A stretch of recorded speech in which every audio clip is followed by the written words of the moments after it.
Good evening and welcome to the Tactical Devils. I'm your host, Jarvis, and tonight we're going to talk about the up-and-coming Europa League semi-final against Athletic Bilbao. What can we expect? Can this group of players see through a game when needed? We all know what happened against Lyon, against 10 men. Can they be trusted? That's something to talk about. And I have a lot of gems coming up. You know, there's some transfer rumors. I heard some stuff about Bruno. There's some stuff about Madison. There's some stuff about Nico Williams. A lot to talk about. And we will obviously go through our predicted lineup. So we have to think through who do you think should start and join the debate with us later. Tonight on the panel, I have Mick Ruby, Mufc Realist TV, and Stu Wally. And we will have a panel debate as usual when it comes to Monday nights and Jarvis's Corner. And I see a lot of you people have already tuned in. Danny B, Johnny K, Neil Driscoll, always, Rushmana coming in. All of you legends, stop by smashing the like and subscribe if you're new. So big up everybody, and I will see you after the intro.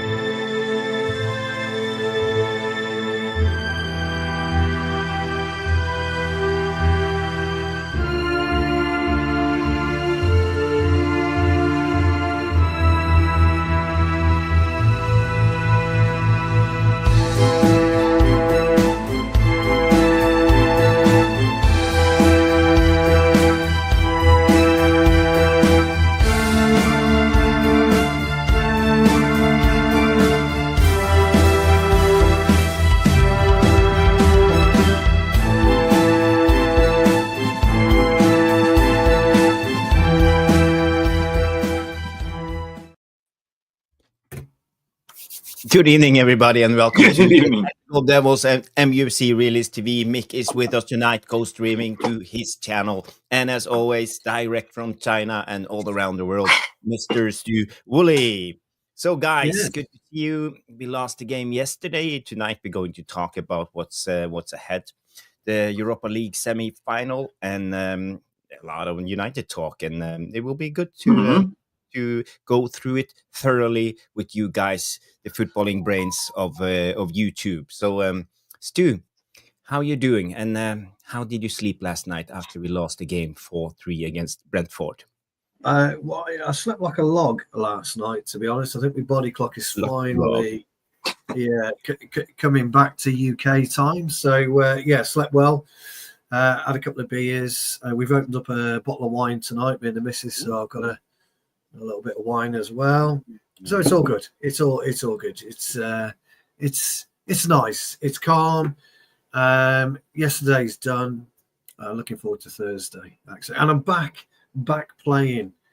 I've had 2 weeks out of playing, so I'm back playing Wednesday as well. So yeah. Looking forward to again. But is the season still going, or is it just no, we're finished now. Yeah, we're finished. We finished third. The old mighty Tipton Town finished third, so I was quite pleased about that. We got back to the semi-final of the cup.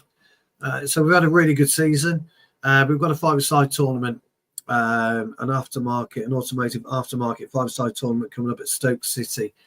3 weeks, I think. So I need to get back playing, so I'm ready, fit and firing to lead the IAAF team to victory. I'll be lifting the cup with a bit of luck. I'm going for another tournament as well. How's that old knee injury going? Do you think you will recover? I'm struggling with it, but I've got this new knee support that's heated. So I'll put that on about half an hour before we kick off, so I should be all right. That's good. I'd rather, look, if I can't walk when I'm 70, fuck it. Who cares? I just want to keep playing football. That's all I want to do. 100%. That's so important. And Mick, thank you for joining us. How's Welcome. Thailand? Yes. How's Thailand? What's the story? Morning Glory, 3:12 a.m. my friend. Wow. And just a little bit of news break. The high season is over. The tourists are fleeing. The rain is starting to dribble down. And I'm going, we had 22 million visitors this season in Phuket. So it was crowded. And I'm just going now, oh, finally. I can go to my favorite restaurant and there's a table with my name on it. You know, before I came there, sorry, occupado. But it's good. It's good. I love it. A bit rain. Well, Yes. it's not raining all the time. It's like 20 minutes No, a day. no. Or... Yeah, true. But I slept like a, like a log too. Like, singing timber. Boof. Why? Yeah. Because yesterday's game for me didn't matter. I see a lot of people with high expectations. They're going like, "Oh, it's a disgrace. We lost in the Premier League," and I was going like, "Well, Rúben Amorim told you this. Like, he's going to risk. Going to play the reserve team and give some injured play minutes and kids. And what do you expect?" Like, I was just happy to see Ahmad score a goal. I was happy to see Mason Mount score a goal. Garnacho, what a beauty! Like, this is what I'm looking like. How we can sort of progress. Let's face it, the Premier League season is over. Whose fault is it? I'm seeing some Muppets on Twitter, like, Rúben out, Rúben this, Rúben. Like, but still, like, whose fault is it, right? Is it Rúben's fault, right? No. Is it Rúben's fault? Like, yeah, if we would get into the Champions League, 100 million to spend, Rúben would get his players, 100%, right? So basically, the players that were playing yesterday, they were sacrificial lambs, basically, They're the ones that are not going to start on Thursday or, except De Ligt that got fucking injured. Sorry. Yeah, it's not looking good with that knee injury. I think he's someone is talking about ACL. He's done. He's done. It could be he's not even back for preseason. No, he won't be back for preseason. Is it? Yeah, Amorim, he hinted. He was quite cryptic when he talked about. He was hoping for preseason, so he was like happy. But Habibi, he walked up with only crutches, so he was a knock. Let's hope so. But I can't expect seeing him back. What do you reckon, Stu? You're the knee injury specialist on the panel. No, we're not going to see him back this season. He won't. I doubt he'll travel to America. I wouldn't. I would stay at home and I'd work on my fitness at home and make sure I'm ready for the start of the. I would do, if I was Martinez, Lissandro Martinez, I'd be doing exactly the same. I'd be staying home. Lenny Yoro, I'd try and stay at home as well and work out at Carrington. Probably the most sensible thing. But when it comes to to De Ligt, he has a foul injury history when it comes to his career. So it's not good. We've got a problem with our. No, let me rephrase it. We don't have an issue. We have some very fragile defenders. Also, there's De Ligt. They're quite fragile. Puke Shaw. Yeah, they're all quite fragile. So we need to make a decision on what we do with our defensive wall at the moment. So, and that will determine how I want to play on Thursday. Yeah. That will be quite interesting. We will come to the starting lineup and have a debate when it comes to this. Lindelof, Luke Shaw, who can play, Casemiro, Ugarte, Ahmad is a hot potato. So let's talk about that a little bit later. But first of all, I just want to say hi to all the people tuning in, all the legends. Jamie Wayne is here, Neil Driscoll, Danny B, Johnny K is here. Evening all. As Neil said, big congratulations to our women team qualifying for Europe after coming from 2-0 down to a draw 2-2 with City on Old Trafford yesterday. So big up Man United women. Yes, big up to the Man United women. Thank you for reminding us. Johnny K. Rosmano is in the house and they say if Bruno goes, we will struggle to replace that type of player. Other players before him, in my opinion. Yes, and that's also one of the things we will talk about, the Al Hilal bid on Bruno, apparently. We have Amir Fakir in Amorim Trust, Paul S is here, Daniel Brain, is it how do you say it? Brainy? Brain? It's not Brian because it would normally be Brian. Brian the E. So Brian. the Brian. Brian, maybe. I'll go with Brian. Brian. I think Daniel Brian. Big up. Brian. Yeah, it's Brian. In Australia, it'll be Brian, mate. Yes. Briney. Yes. How's it going, Briney? And we have Marseille Bednars. Day 147 is in the house. Irfan is in the house. Raymond Pierce. All of you legends tuning in. So many of you. I can't name all of you, but thank you. Jordan Wall is also here from Sweden. How are we? We are good. How are you, my good old friend? And let's just go into the show and start after 10 minutes. So the thing is, we are playing Athletic Club, as they like to call themselves, Athletic Club Bilbao on Thursday. We are up with the 3-0 lead after the first leg. But the problem with this Man United team is, can they be trusted? I have to remind you guys that our last home win in the Premier League, that was the 26th of February against Ipswich. We won the game 3-2. So we haven't won at Old Trafford since February. And my question to you guys, and Stu, you can go first, is this group of players to be trusted seeing out the game? Because after the Lyon calamity, we were up 2-0. They were suddenly up 4-2 with 10 men. And we haven't won a game on Old Trafford since 26th of February. Can this group of players be trusted? Actually, are they too fragile? We won against Lille. They've kind of, they've got to. They've Premier League. Yeah, they've kind of got no choice. Yeah, they've kind of got no choice. That they've got to do. But Amorim's got to be a bit cute though on Thursday.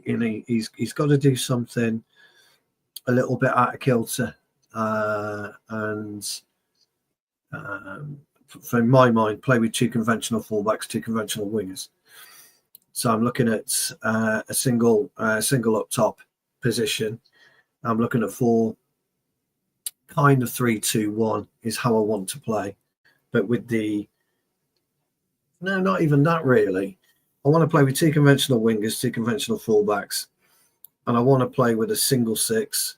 So I want to play with a single pivot. So then I'm looking at a 3, whoever they may be, being able to rotate quite nicely and quite fluidly. I'm not talking about playing a false 9 because I think we need to play a 9. But I'm looking at a 2 in behind that will be able to complement the 9 that we play. And I want to play a rigid, old-fashioned wing system and fullback system because they won't be expecting it. And they won't be able to break that down. And that will give us the kind of consistency and the block tactic of being able to hit them on the counter-attack. We don't need to go and win that game. I think, as I said to you the other night, Jarvis, last night I think it was, we should view the game as we're 1-0 down, but we don't have to go and win it. We can just ease our way into the game. They won't be expecting 2 fullbacks and 2 wingers, 2 conventional wingers. We've got the players that can do it. We have the personnel that can play that system. And I think he's got to do something a little bit different. He won't, by the way. He'll play his normal system. But I want to see us divvy it up a little bit and make ourselves just impossible to break down. And then I think we'll go and win the game 2-0 if we play that way. But when you talked about the 3-4-3, Amorim has actually tweaked the system a little bit lately now with Casemiro playing and Ugarte playing more staggered, almost like in a diamonds. We all reverted back to the 3-1-6 formation that we used to see under Ten Hag. So he's actually doing something different. He is, but you've got to do something radical. Yeah. Occasionally, sometimes you got to chuck your rule book out the window. It's got to go. It's my old phrase, Jarvis. You got to go rogue. It's got to go sometimes. Occasionally, you've got to kind of stifle the opposition. You've got to make the opposition think.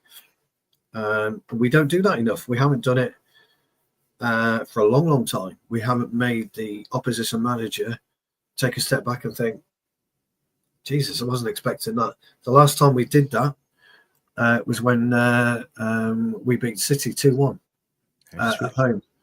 The last time we went long, we played long ball. They weren't expecting it. Guardiola didn't know what to do. He didn't know how to handle us.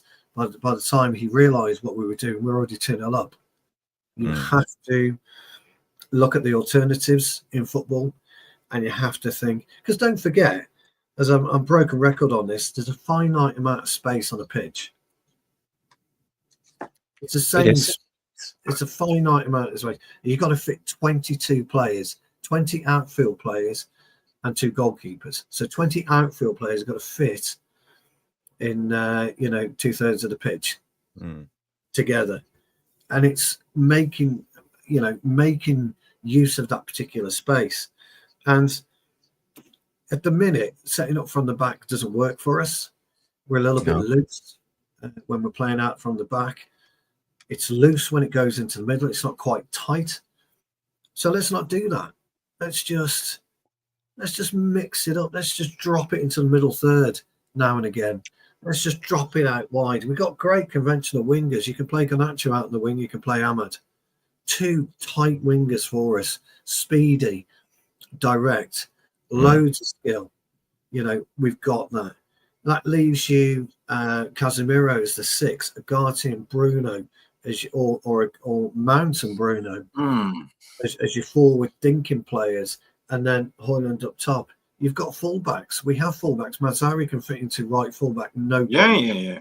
Sure, or play left back. We've got the personnel to do this, and we've got the personnel to change our mind occasionally. We've got the personnel to go and win that game if you dare to change your mind and dare to risk it.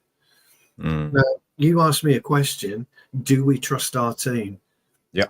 Who knows? Nobody knows until they step over that white line and they make that decision themselves whether they're going to perform or not. Because ultimately that's what it is in a game of football. Every time you step on that white line, it's up to you whether you perform or not.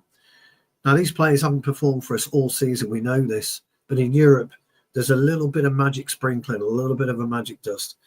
So I want to see Amorim go brave. I want him to stick 2 fingers up at Valverde.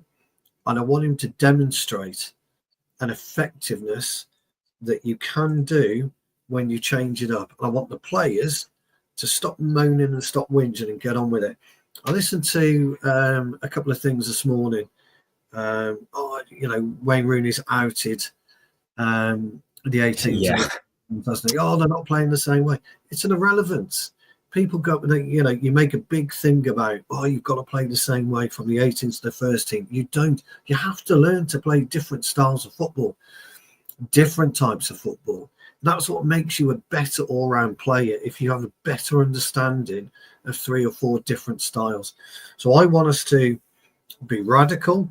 I want us to be brave on Thursday night. I don't want to fuck about defending deep in our in the system. I want us to really explore opportunities and avenues, and I think we'll go ahead and we'll win it quite comfortably. He won't do that, by the way, but that's what I want him to do. I want him to play conventional fullbacks and wingers. Stu coming in with all the answers. Thank you, Stu. I see Mick is bubbling and bursting to say his opinion on this one. No, really? Before you go, Mick, I'm just going to hold you a little bit because I just saw a new name in the chat, Super Arch. Oh, Super Arch. Big up, Super Arch. If you're new to the channel, please subscribe. We need more subscribers. And by the way, the Routinator, one of our moderators, coming in and say 23 likes. So please smash the like for the channel. And if you're on MUFC Realist TV, jump over to the Tactical Devils, smash the like, and all the way around, smash the like on MUFC Realist TV. Everything helps. Now, go, Mick. Well, I can't repeat what Stu was saying because I agree what he's saying. I can just find add-ons to what Stu is saying. I can add on that Athletic Club are not very good travelers. They're not scoring goals away, especially in Europe. And I can also add on their 4 games to play in La Liga. They're currently sitting 4th. So the mindset of them is, should we go risk it? We have 3 up our ass, and we don't score much goals. You look at, do we trust the team? Well, look at Lille. And that was Manchester United don't make it easy for us.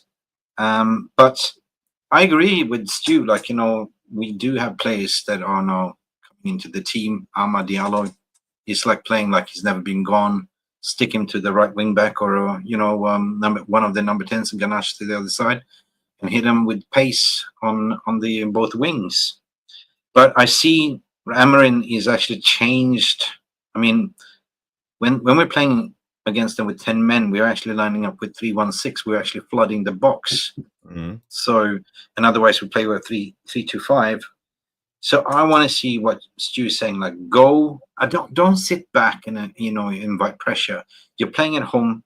The crowd will be electric. You will have the crowd as the 12th player anyway. Go and score early goal, 1 or 2, right? But as Stu's saying, we can lose with 1-0 and still qualify. But I don't want to see us to lose. I want to go out with pride and glory to say this is the shaping up for the final. You can score 1-0, 2-0, and game's over for them. You know what I mean? So I'm questioning, are they going all in for this competition, or are they going to say, wait, hang on a second, we got 3 games in La Liga, we might bottle it because Real Betis is sniffing behind us. Even if we finish 4th, we still get into Champions League, and that's 100,000 in the 100 million in the bank. Million. Yeah, 100 million. For us, I think we're already walking in 1 foot. The players' mentality should not be complacent to say we already made it. But one thing that we need to sort of mention, that we are unbeaten in this competition, no matter what. We are the comeback kings in this competition.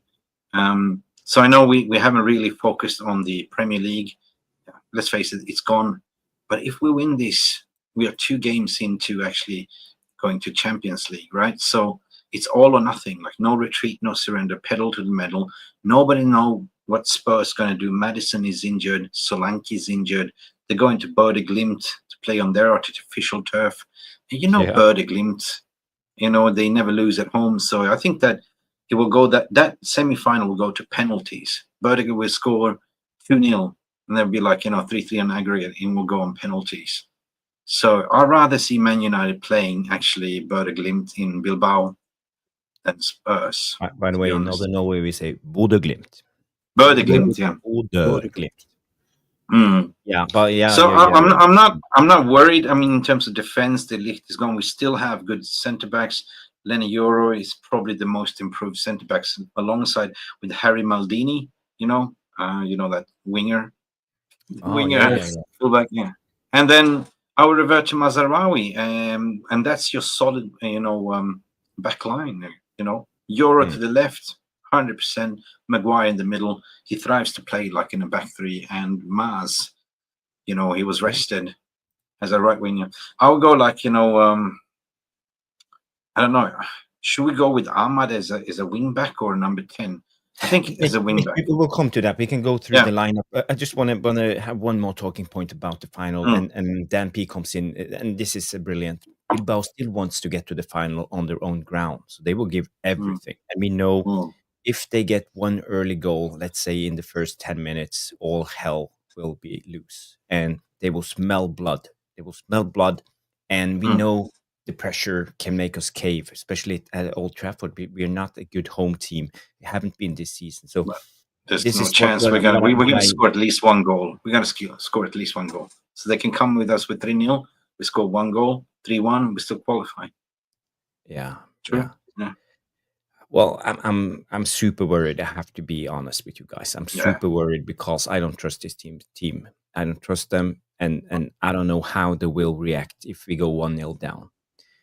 Are we going to start stressing out and lose our heads? I remember the first 25 minutes in Bilbao.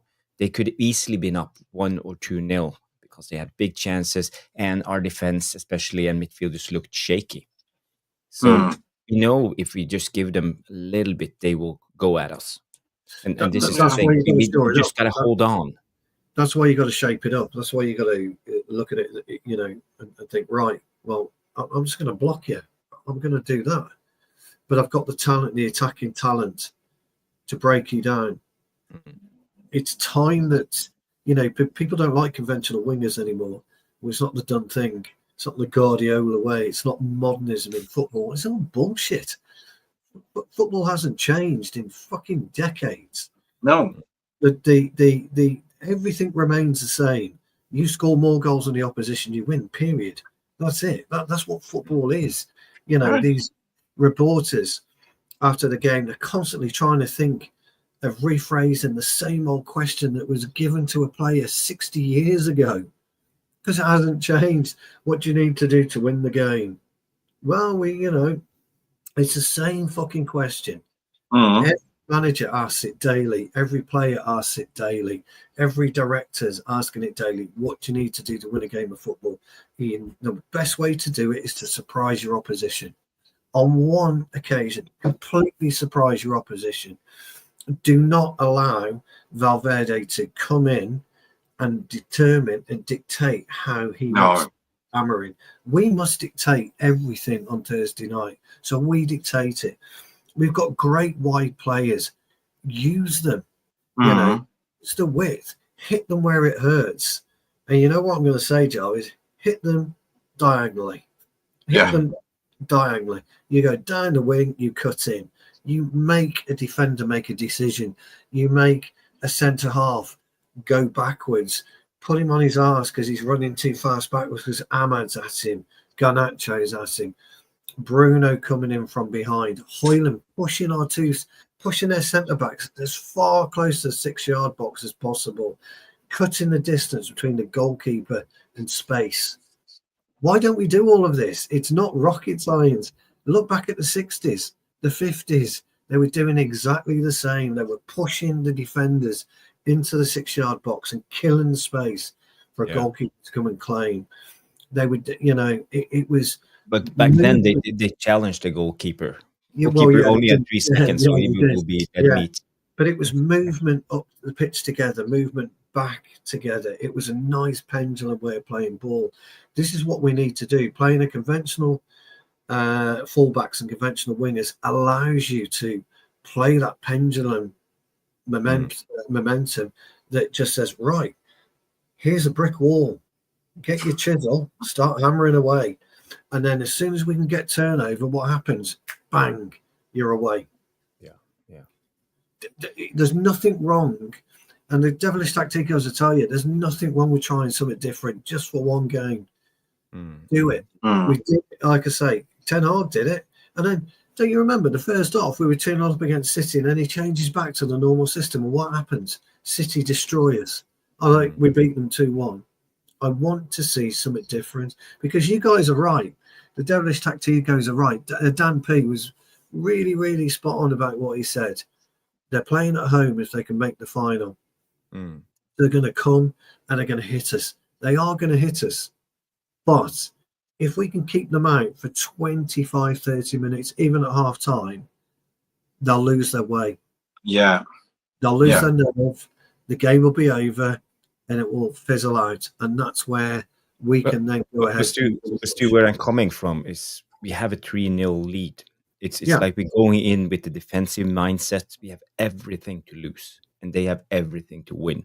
If they go 1-0 up, thoughts can come sneaking in. We can't lose this. I don't think they will. But that's why I was saying we shouldn't sit back. Suddenly, the nerves comes. I don't think they will. We see this before, especially deep in Europe. A lot of quarterfinals, semifinals, things have turned around magically. Yeah, I've just got this feeling that we won't. Look, I know he's not going to play with 2 conventional wingers and 2 fullbacks. I know that. He's going to play his normal system, and he's going to play. I'm going to have to play a 10. Why? I'd love to know, Don, why he's got to play a 10.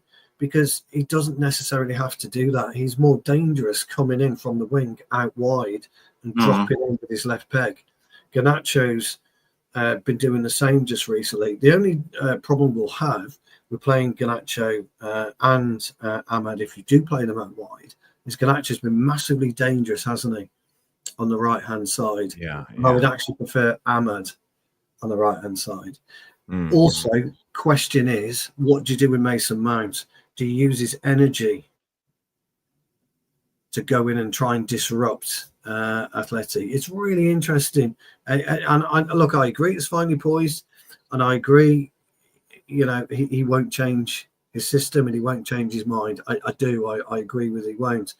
And Don's not particularly wrong about him playing as a 10, but I'd like to see him further wide and really punish their fullbacks, because that's what you need to do. You need to keep on the that's what I was saying, that I don't want us to sit back and invite pressure, to give them that opportunity. I said, we play our game, we are Old Trafford, start the game aggressive, score the first goal, game over, Red Rover, you know what I mean? It's 4-0 in aggregate. That's what I was saying. I don't think that, I mentioned that the back line sorted itself out. I think the midfield will stay the same, Ugarte and Casemiro. Casemiro playing more of an attacking number 8. Bruno will start as one of the number 10s. Nick, let's go through it. Let's talk about the team, because let's do it together and with the devilish tacticals. I'll tell you what. Why don't we pick our own 11? Each of us pick our own 11. That would be quite interesting, quite fun. But pick a system that you would like to see him do rather than what we think he's going to do.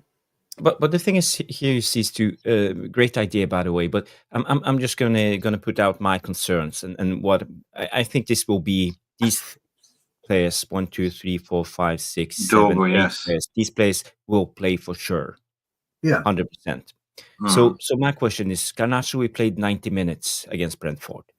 Is there a thought behind that? Because we have both Garnacho and Ahmad. The second concern is Ugarte. He played 90 minutes. Why? Is he starting against and playing the double pivot? And when it comes to the right wing back or the left wing back, I don't know when it comes to Dorgu and Masraoui. Will Masraoui play as a centre back or as a wing back? Centre back. So he will play for sure, but that's why I put him in the middle here. And who will be the right centre back then? Is it Lindelof, or are we going with Luke Shaw playing Euro on the right? Oh no, Luke Shaw, no. So these are the talking points in my head. So let's just start from the back in this position here. Spot on. Is it Masraoui, or are we going for Lindelof? Maz, because Maz cooked William brothers, like Nico Williams, absolutely cooked, didn't pass, so he was rested on purpose. So he will start. Lindelof doesn't make this team just as a sub. But then again, Dalot is out. He's injured, and Amas sure as hell is not going to start, in my opinion. Not after the game he had against Brentford. No, I see Dorgu playing the left wing back and Ahmad coming in as the right wing back. Yeah, it's probably the move. Yeah, and I think that. So what are you saying? Dorgu on the right and no, Dorgu to the left and Ahmad to the right. Okay, so you're going with Ahmad on left wing back. Right wing. Right wing back. And who's the left winger at the Athletic Club? That's Nico Williams. Nico Williams. Yeah. So are we trusting Ahmad to play against Nico? Yeah. It's good. It's good poaching the ball. Okay. That's actually a right wing back. Yeah. Okay. Sorry. It's. Yeah. Yeah, but Ahmad will be right wing back and Dorgu will be left wing back. Isn't that right? Yeah. Stu, what do you reckon? Do you agree with Mick, Masraoui, and Ahmad? Yes, I think that's how it's likely to go. Yeah. Okay, so now we are down to the central midfield. Yep. Are we going with the pivot of Ugarte, Casemiro? Yeah. Maybe they will play more like this, but let's put him as a pivot. Yep. Or could we, for example, see Bruno, because we will be under pressure? Maybe he understand that we need someone who have the ability to play the ball long. Or do we trust that job to Casemiro? Casemiro is good passer of the ball. I mean, he's turned the clock. He's prime Casemiro, so I trust Casemiro. Playing very well at the minute. And we have Mainu too, by the way. off the bench. I would put Mason Mount in there personally. Okay. I'll push Bruno in the pivot. Yeah. Well, I know you play single pivot. You know, this is a game you don't play a double pivot. You play a single pivot. Oh, so you're thinking something like this. You have to play a single and you pivot. will have Mason Mount. Yeah, you've got to play a single pivot. You can't play a double pivot. You've got to play a single pivot in this game. Yeah, this looks dangerous. Interesting. And Mason Mount also scored. So, but so there's an interesting conundrum here, and it's not a conundrum. It's whether or not this whole setup is about discipline with Dorgu and Ahmad. There's your discipline. Your discipline is your ability to slide in 10 yards. So, but you can't play Garnacho and Ahmad on the same side. So, But you're not distance covered. The distance covered between Ahmad Casemiro and Dorgu Casemiro will be absolutely critical. So they need to be on elastic band. It needs to be like pincers, closing and opening. I'll go with that one. Yeah, I'll go with that one because Mount offers ability off the ball to press, but also Well, the good thing with Mount. But what about Ugarte then? So we dropping Ugarte after his performance against Brentford? Yeah, I wouldn't play. He played 90 minutes, so he should be. I wouldn't play him anyway. Okay. What are the Devilish Tactical saying, guys? Would you prefer Ugarte or Mason Mount in the number 8 position? And it's not exactly a single pivot; it's staggered like this. Yeah. So Dave's made a point. He doesn't like it because he thinks it leaves us exposed. I can see his point because it looks like there's a lot of real estate in between the players. But this is where the discipline comes in between Dorgu and Ahmad, Mount and Bruno. So you can quite easily can fall back into make that as a 5, no problem whatsoever. Single pivot. So we need movement and we need space to move. And this is what I've always said. Some of the best teams rotate beautifully in a circular motion. Some of the best players, they don't stand around. They don't get in each other's way. They rotate. We need the likes of Bruno, Mount, Casemiro, Ahmad and Dorgu to work as a collective unit. That's why we won't get it. So I understand what Dave's saying, but he's looking at the gaps in between. But when you're playing a disciplined way of football, you've got Casemiro. Because don't forget, if you put Casemiro in front of Maguire on the edge of the D, you drop in Ahmad and Dorgu a little bit. In towards. Okay, so you want to do like this?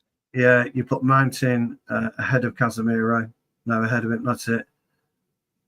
And that's how you defend it. There's your defense. That's what I'm getting at. That's what I'm talking about. Communication. Now, the only way they're going to get round us is around the wings.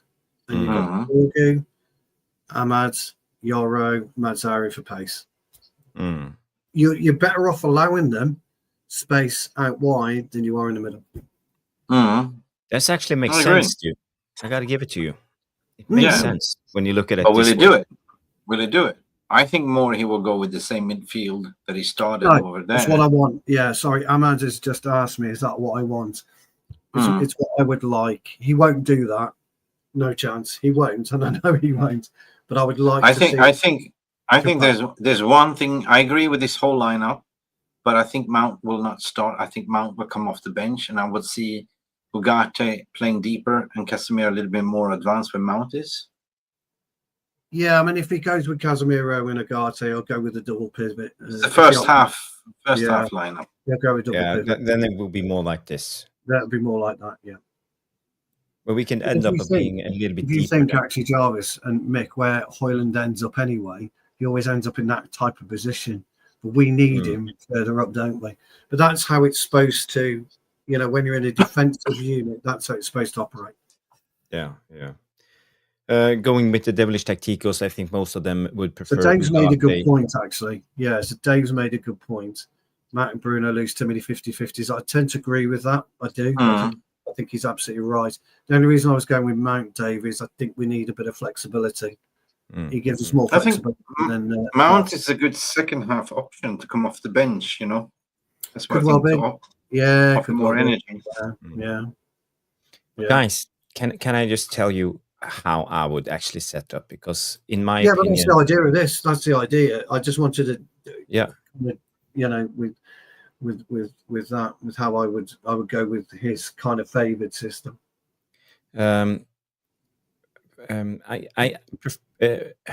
Personally, I would always go with Bruno in the pivot, and that's because Bruno has the ability to hit it long, and then we get to utilize our runners.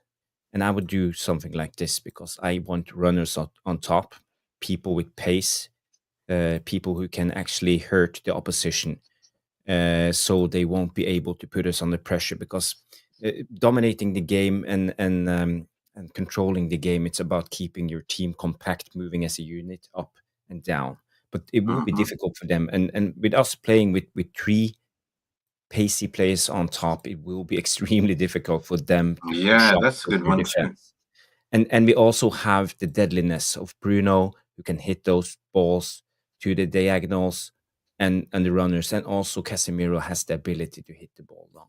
So for me, I think this would be my ideal formation when we go to a team like this. And I would also trust Masraoui and Dorgu more as a wing-back pairing, especially going up against Nico Williams. So that's why He's not playing. So this we is go more with of the Lindelof or Nico Williams isn't playing.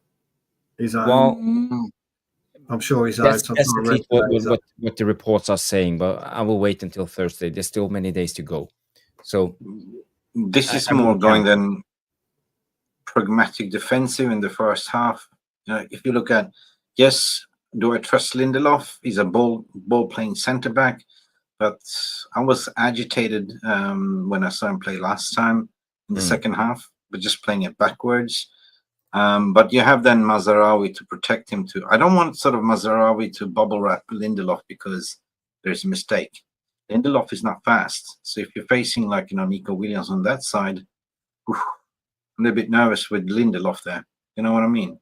Yeah, but the thing is, when you play with the back three line, you always have cover. You'll always have an extra centre back, so you're not as exposed. That's my thing. But I don't know, Stu. What do you think? Could this be an option?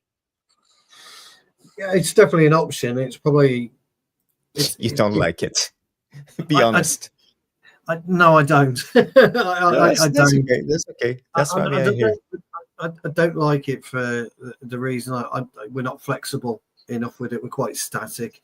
I get what you said about the passing ability, but when you look at Ahmad and Garnacho, although there's a little bit of pace with Dolgo Mantari, not a great deal of pace, we're lacking pace right across the middle. And I felt that's what we've had issues-wise. Now, before everybody jumps on me, Mount doesn't necessarily give you pace. What he gives you energy.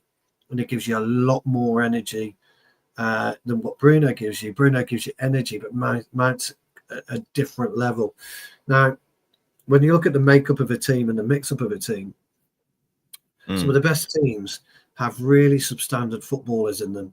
And what I mean by that is they've got no real ability to pass the ball. Their trapping ability is not very good, but their instinct to be at the right place at the right time, to sniff out danger, you can't teach. And that's the interesting thing about what Mount gives you. He's not a bad footballer, as we all know, but his industry is what counts, is what upsets a Cherky type player. It upsets even, I'd go so far as to say, a Sander Berg type player. Just gets it, pushes you around.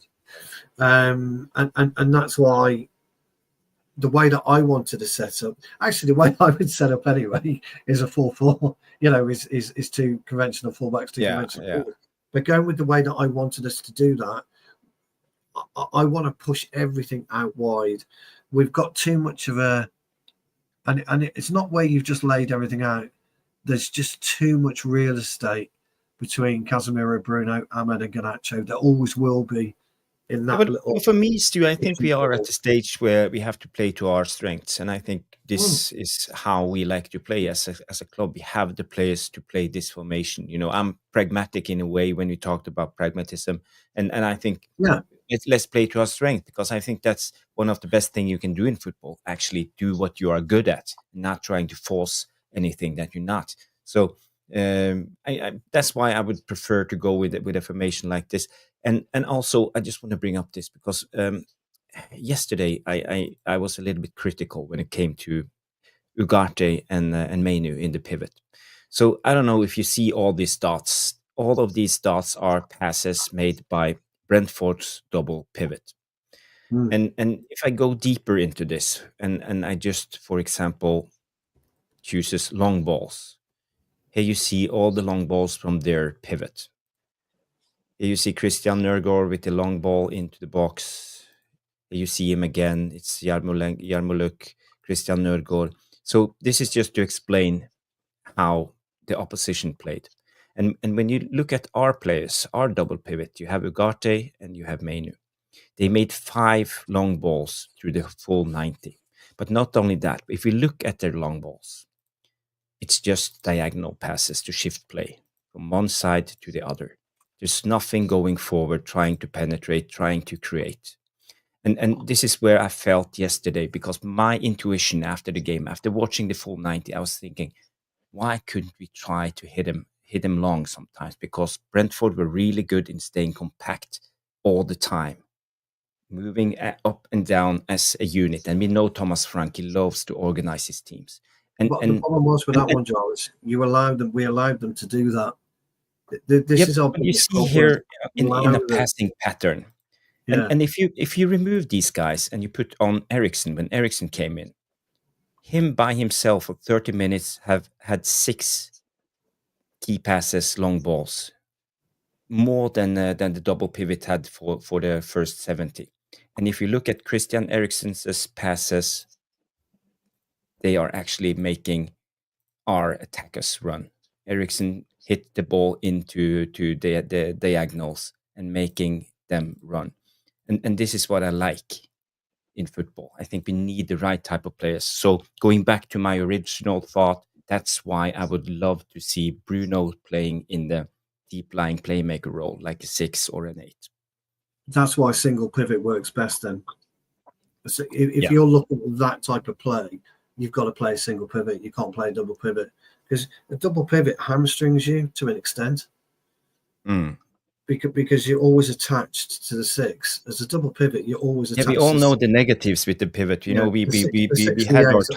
time criticizing Ollie for playing with the double pivot, Yeah, because at when you that play a time single everybody pivot, played with a single pivot. yeah, when you play with a single pivot or a single 6, which I've always preferred to play with a single 6 anyway, that should free up your 2 8s or your 8 and your 10 or whatever you want to call it. It will free up, and that would free up Bruno a lot more to do that. This is why I think Mount coming in would be a better foil for Bruno and Casemiro. That's why I think the Mount Yeah. Okay.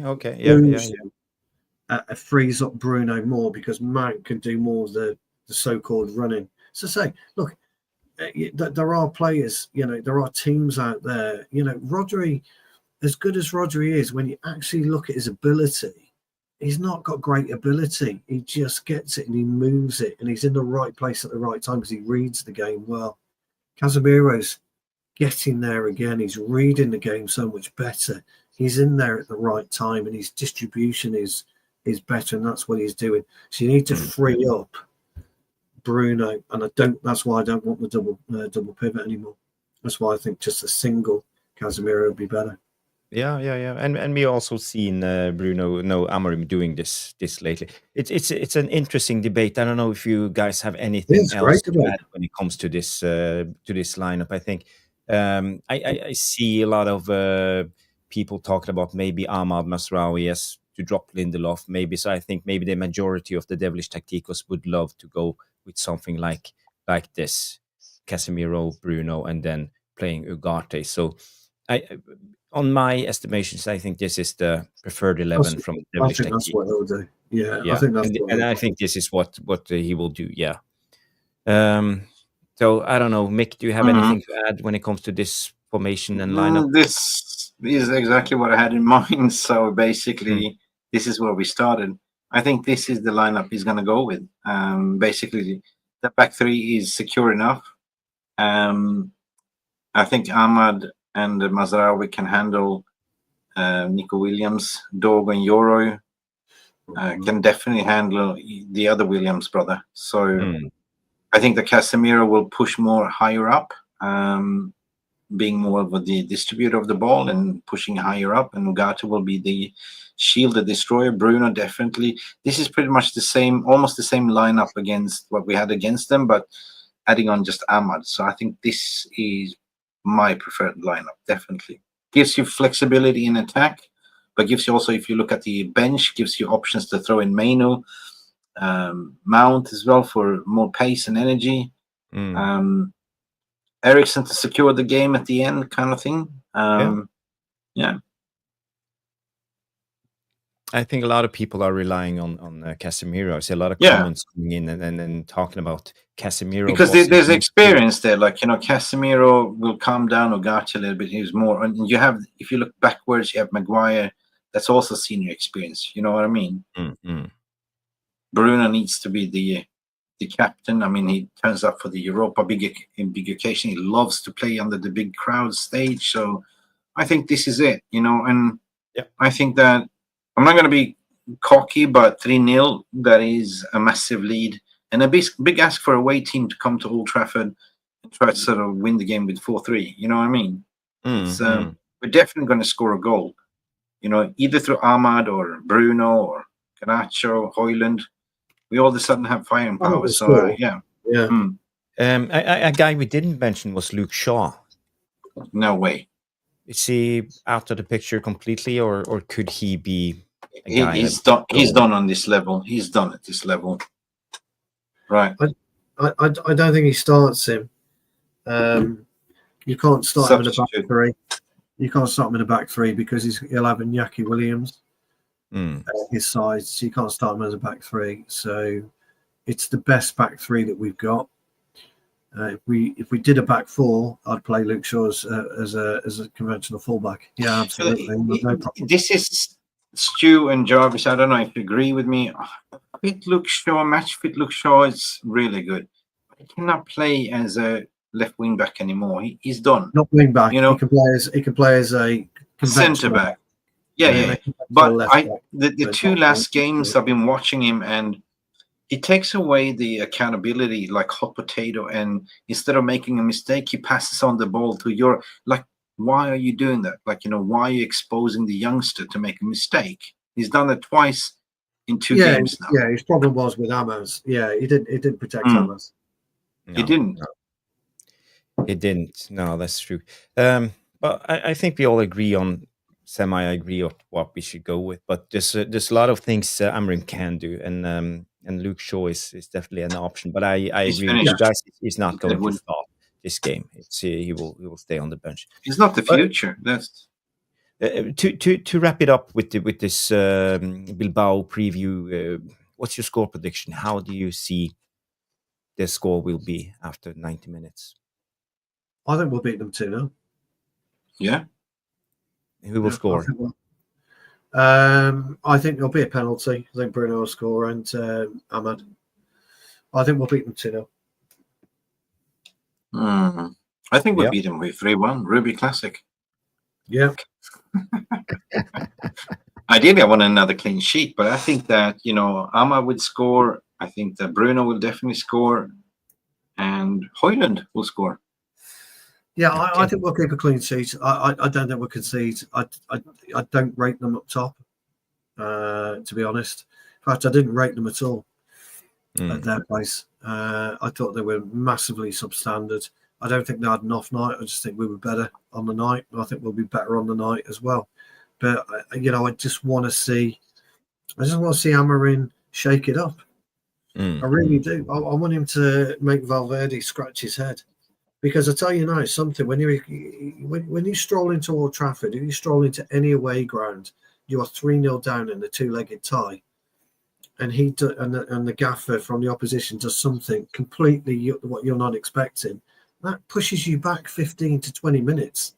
I promise you, you've lost 15 to 20 minutes already. Mm. Mm. Yeah. So you've got to deal with 20. You've got to deal with 75 minutes rather than 90 minutes because they Mm. won't be able to work you out. Mm. And this is the thing. So when we're choosing teams and we're demonstrating and we're talking about different players in different positions and why we would use those players, there's more to it than just the players on the pitch. There's the knock-on effect of Bilbao not being prepared for what we're trying to do. You know, and somebody pops up in a position. It's the old Fellaini, Louis van Gaal, when he stuck him in the pocket all those years ago for the first time, and people are looking around saying, "You're not fucking supposed to be there. You're supposed to be there." Yeah. And for 10, 15, 20 minutes, nobody knew how to pick up Fellaini. It's nuts. That's one little tiny thing that he did, and that's in modern day football. I think it's really is overlooked. And I go back to Eric Ten Hag when we beat City at Old Trafford 2-1. Guardiola looking around, not knowing what to do because we weren't appearing and popping up in the places he was expecting us to do. And we turned them over. Yeah. All we knew what had happened before we were 2-0 up. And that's all it does. It really does flummox the opposition. If you can buy yourself 20 minutes, 25 minutes into a game, golden, absolutely golden. It could be one of those two, but in my prediction, I tend to agree with Johnny K, who comes in with the 2-1 United, and for me, I think it will be a roller coaster. It's never boring to watch Man United, and it will be a thriller. I think they will go 1-0 up, and the nerves will come. But I think because of Casemiro, Maguire, we have some of and Bruno, our experienced players, are in form, and I think that we can come back and win the game 2-1. So that's my prediction. And Raymond Pierce coming in 3-1. I am Titanium 1-0. Danny B 3-1. 3-1, 3-0 from Sadiq Rahman. 2-2 from Dave. Yeah, but I think most of the Devilish Tacticos and the VAR room on MUFC Realist TV are really optimistic and think we can win the game. I just want to say, get those likes up coming in from Bauman, and we are now as we speak. It's 50 people watching on Tactical Devils, but we're only on 29 likes. So at least 1/3 of you guys haven't smashed that like, and it's so important for me, for the channel, for the growth of the channel, to get some recognition for the hard work we put in. I spend a lot of time. Stu do the same, Mick do the same. So all you can do to pay us back is to smash that like. So please take up your phones, hit that thumbs up, and we get going. And you do the same on MUFC Realist TV. 215 people are watching currently on the Devilish Tactical Devils MUFC Realist TV and on X. So please do. It's easy to like, as Raymond Peace said. So, and Johnny K also. So moderators, help us out. Remind people to smash the like. Next topic. It's about yesterday. 3 of our players, our forward players, Mason Mount scored, Ahmad scored, and Garnacho scored. So maybe they are getting some needed confidence going into this vital game. And talking about Garnacho, he's been linked to a lot of clubs. Maybe he wants to go himself. Maybe he's feeling pushed out of the club. I don't know who's leaking all this information. According to Rashmano, it looks like it's Garnacho himself who pushes for a move.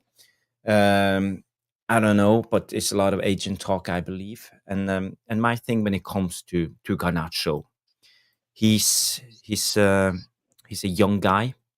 And he's what is it, 20 or 21? Yeah, something like that, isn't he? Yeah, but he's still young in a way. But Yeah, he's he's played young. for us Yeah, yeah. for at least 2 seasons now regularly, and he's still developing as a player. This season so far, I think he has 11 goals and 11 assists. So his output is okay, I Mm. would say. And for a 20-year-old, I think his output is almost outstanding in a way. You know, and still we feel we are disappointed with how he performs. We're not happy with his performance.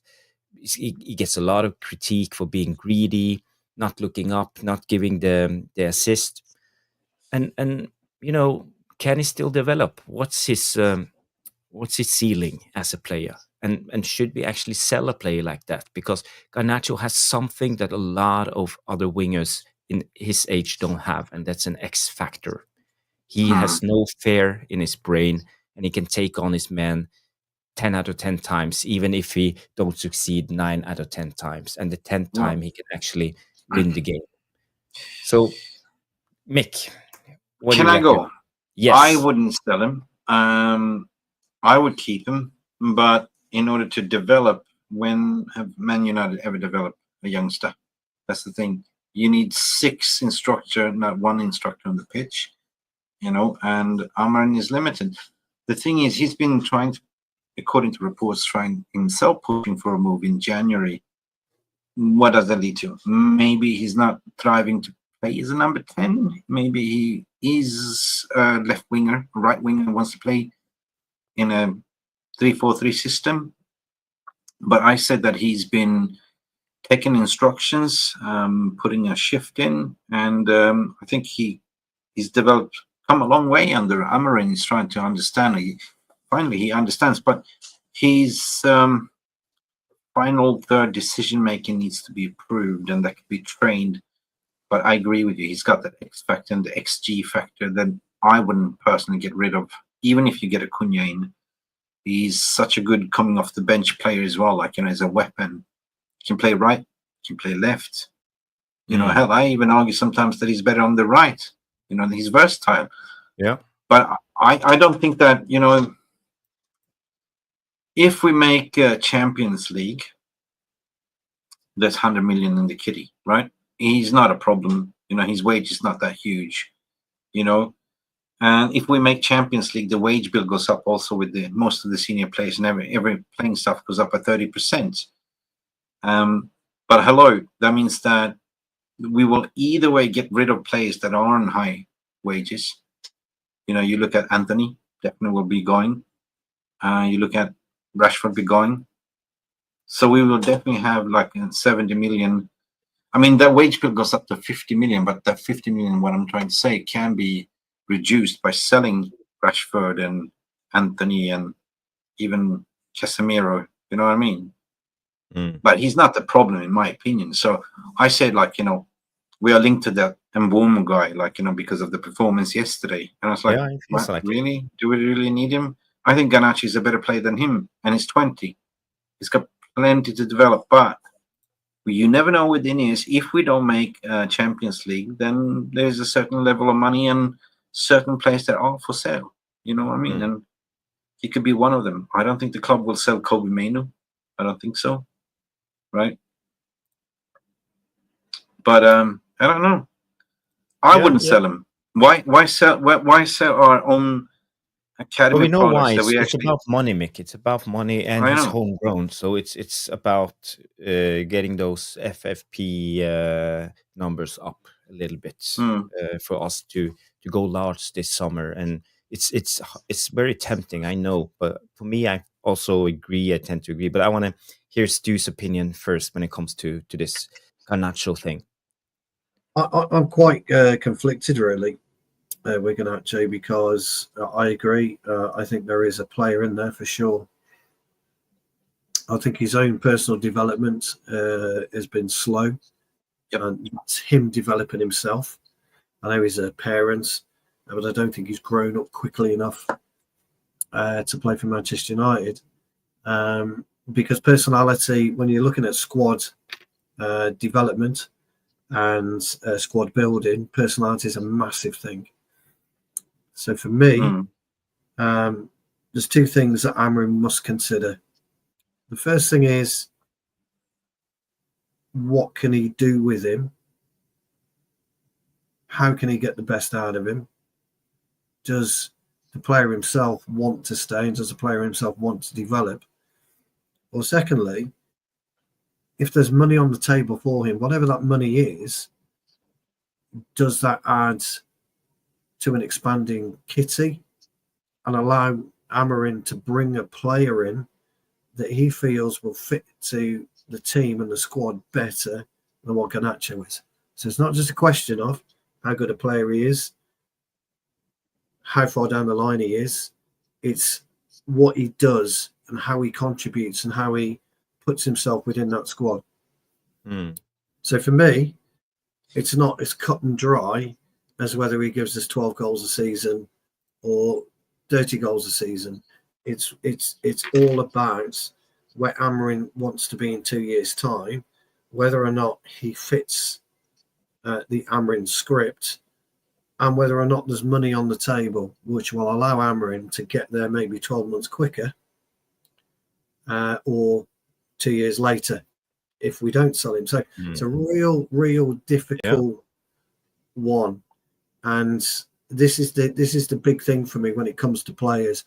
For me, and I've always said this, nobody is unsellable. Ronaldo proves that. He was at not the peak of his power, but he was close to. And we got 80 million for him. We took it.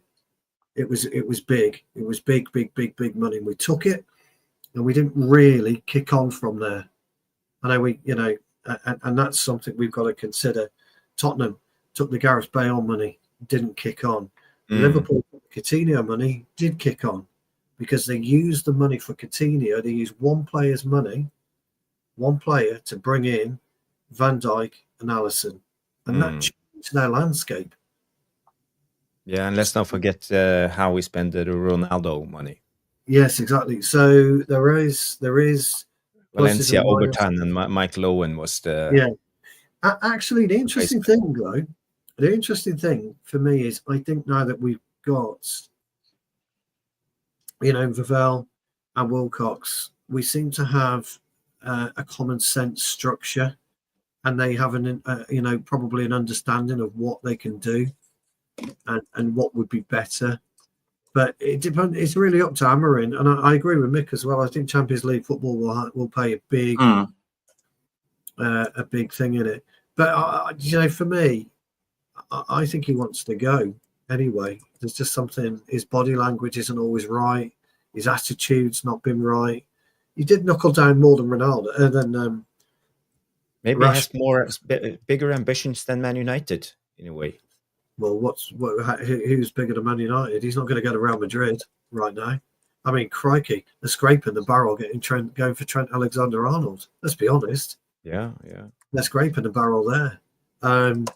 He's not going to get into Barcelona because Lamine Yamal is, where would he go? Could he go to PSG? Everything changed pretty quick when it comes to football, so it's hard to say. He's young and his future. He'll do, he'll end up at somewhere like Chelsea and ruin his career if he goes. That's what he'll do. He'll end up there. So there's a lot on it. Really, it's not cut and dried with Garnacho. It's cut and dried with Anthony. We know it's cut and dried with Eriksen. It's cut and dried with Rashford. We know all these players are gone. Lindelof, it's cut and dried. They're gone. We're not even looking at them. Garnacho, it's a tricky one. It's a difficult one. Yeah. Rodrigo is apparently leaving. He's on a free.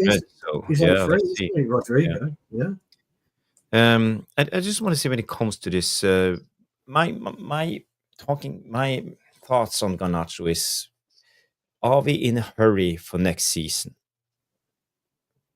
I think we already planning. Do we want instant result? Because I think the ceiling of Garnacho is pretty high. I think he can become really, really good in time when he learns to develop. Because the things that he's not doing well at the moment, like passing the ball, taking shots too often, it's about decision making, and decision making is something that you develop by time, by playing. And I believe he can actually become better. So my question is, are we in a Yeah. hurry for next season, or do we reckon that Garnacho has reached his ceiling? And Mm, seeing it from another way, how good can he actually get in I mean, time? we saw him under Ten Hag when he played in the wide system. He was thriving. You know, Ten Hag put an arm around him. It's been a start-stop season for most of this play. Like, you know, all of a sudden they have to stop learning a new system, learning the new manager, the new coaching staff, everything around. It's definitely have been affected. So I think next season you will see a more confident team. Depends on what you're doing in the transfer market and what players you bring in. Because remember, it's a system, right? It's just not Yeah, one player. but 11 assists with playing with It's Højlund, good. I think that's it's good. almost too good to be true. That's almost incredible numbers playing Mhm. with Højlund. We all know how Yeah. terrible he's been. So And that's my analogy to say that, you know, at the end of the day, this season's been a really, you know, rocky season, injuries, different personnel, learning the system, and still producing those outputs. What's to say that if he stays next season, same coaching staff, you know, getting new blood in, Cunha coming in, more senior, they can learn from something, get another striker in, potentially Gyökeres. Man, you know, I keep him. He's a solid weapon, you know, and he's still young and still value. But we don't trust this Iniesta, do we? You know what I mean? But that's what I'm saying. If we win, I mean, knock on wood, if we win Europa League and get Champions League, he ain't going nowhere. no. I don't think so. Amir Fakir comes in and say Kobe Mainu and Garnacho not for sale. So we will see. We will see. I think it's all about money. Samik's coming in. Big up Samik's. Big job this summer if selling I Ghana wouldn't. means I wouldn't be getting him and surprised. I wouldn't surprise if you see some shock sale of people are going to hate me for this, but if you look at academy players, they're going to sell them because of pure profit. Collier, I wouldn't be surprised if they sell Collier as a shock. You know, yeah. he played a couple of Premier League games, he's got value. Club looking at, oh, he's a better than Sekou Kone, or, you know, I like him, but you got to look at what the club are thinking as well. Like, you know, you have a lot of good academy players. They're not going to make the first team. Ethan Wheatley just came back, scored a couple of goals on the 21s. He's probably going to get sold. You know, What about Dangor Jr.? He's not going to make it. And these players Yeah, going I to be heard sold. he's on the sales list too, Dan Gore. So yeah, Every player should be up for sale. Every player in your squad should be up for sale. Hang on a second. I have to. It's what happens in well-run clubs. Everybody's up for sale, and you make a conscious financial fiscal decision on whether or not you move that player on. As long as you move them on for the right reasons, that's fine. If you move them on for the wrong reasons, that's not great. But every player should be up for sale because everybody's got a price, and it's proven. It's been proven and proven and proven. Neymar. You know, I said when Neymar was sold, he'll never be sold again, and he wasn't. He had to force himself out of PSG. The biggest mistake he made as a player was that. Coutinho, same thing. Went for 160 million. You're never going to get your money back on these. This is the thing. Those transfer fees are gone. They're done. They're over. So it's now cut the cloth accordingly and getting the right player in at the right money. Now, if we pick up Cunha, which I think we're going in, what was it, for 60 million, 65 million, maybe, something along those lines, that's great business in today's market. But when you look at other players that are out there, Sander Berg being one of them, his stock has risen from 6 million to 40 million probably. Yeah. You know, and I'd say, look, Morgan Gibbs-White will move from Forest probably to City for around 60 million. You know, this is what happens in football. Well-run clubs start looking, and you always look at home first, and it's all about impact for the actual squad itself. So, for me, no players unsellable. So it's probably already answered the question you're going to ask a little bit later in the show, Jarvis. Yeah. But you look at it. Yeah, we can. That's a good transition. I think we don't have much to add when it comes to this because it's about selling the right players, and we all saw this coming out today with But Bruno. can I just yeah. can I just add on to Stu something that I observed that you spot on, Stu. Clubs are more caution with the transfer. They're not going to pay 100 millions anymore. Like, Not anymore. No, it looks like the transfer price is going down on a striker. If you start quoting Diblin for 100 million, nobody's going to pay that kind of money. Like, you're seeing transfers going for 60, 70, max 80 now, right? I think those 100 million is over. Like, everything is kind of going down at the moment, and clubs are being more smart. Yeah. The only ones that. Yeah, we want Saudi Arabia. Clubs are wanting Saudi Arabia to come in because they'll pay the big money. But are they going to pay the big money anymore? Because when you look at what's happened with Salah, did he sign that Liverpool contract out of loyalty, or did he sign it because he wasn't getting the money he thought he could get out of Saudi Arabia? We don't know, do we? We don't know.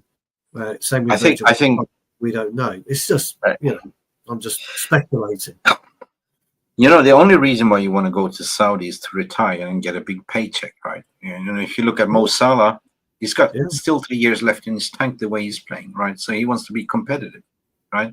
That's why I'm questioning anyone that goes in the age of 26, 27 to Saudi, they're just going for the paycheck tax-free, right?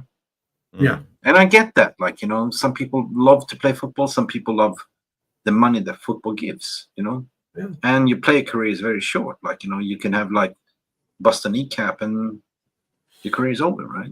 So anyway, I don't believe one single story if you're going to read the Bruno stuff today. Like, I just wanted to get your opinion on it because Al Hilal has made an official offer for Bruno Fernandes, according to who is the sources? MPB. Hilal Swiftly. stuff. Hilal stuff. Yeah. Is there even a credible source? Right. Well, it's a lot of people's talking about it anyway, so it's a talking point. Yeah. It was the same thing with which clickbait that came out regarding Mason Greenwood wants to go back to Man United, And also this report came out that Bruno Fernandes' lawyer and agent met with the management of Al Hilal today. Yeah, the same source. League wants to sign him before the Club World Cup. Same source, Al Hayanan. That's the same source, right? Good luck. It's true. I think Bruno is committed to the project. Bruno is definitely part of, Amorim's deputy on the pitch. So I don't think he's going anywhere. I think Bruno he wants to win trophy at least before he leaves. But besides that, trying to debunk it or not, because I agree with you when it comes to the credibility of the sources. But the case is, are we in a place where we actually could think of selling Bruno? And why? If the right offer comes in, I heard talk about 120 million over 2 seasons or something like that. Well, if they give Man United 200 million for Bruno, then 120, I believe there was, or something in that bracket over 2 years. Tell me one player you can replace Bruno today with. That's the most impactful player in the squad. You know how long it will take to get another Bruno in that squad. But how old is Bruno? Is he 31? 31. Turning 31, yeah. Yeah, 31. So, he's a machine, but he can't go on forever. And at the end of next season, he will be 32.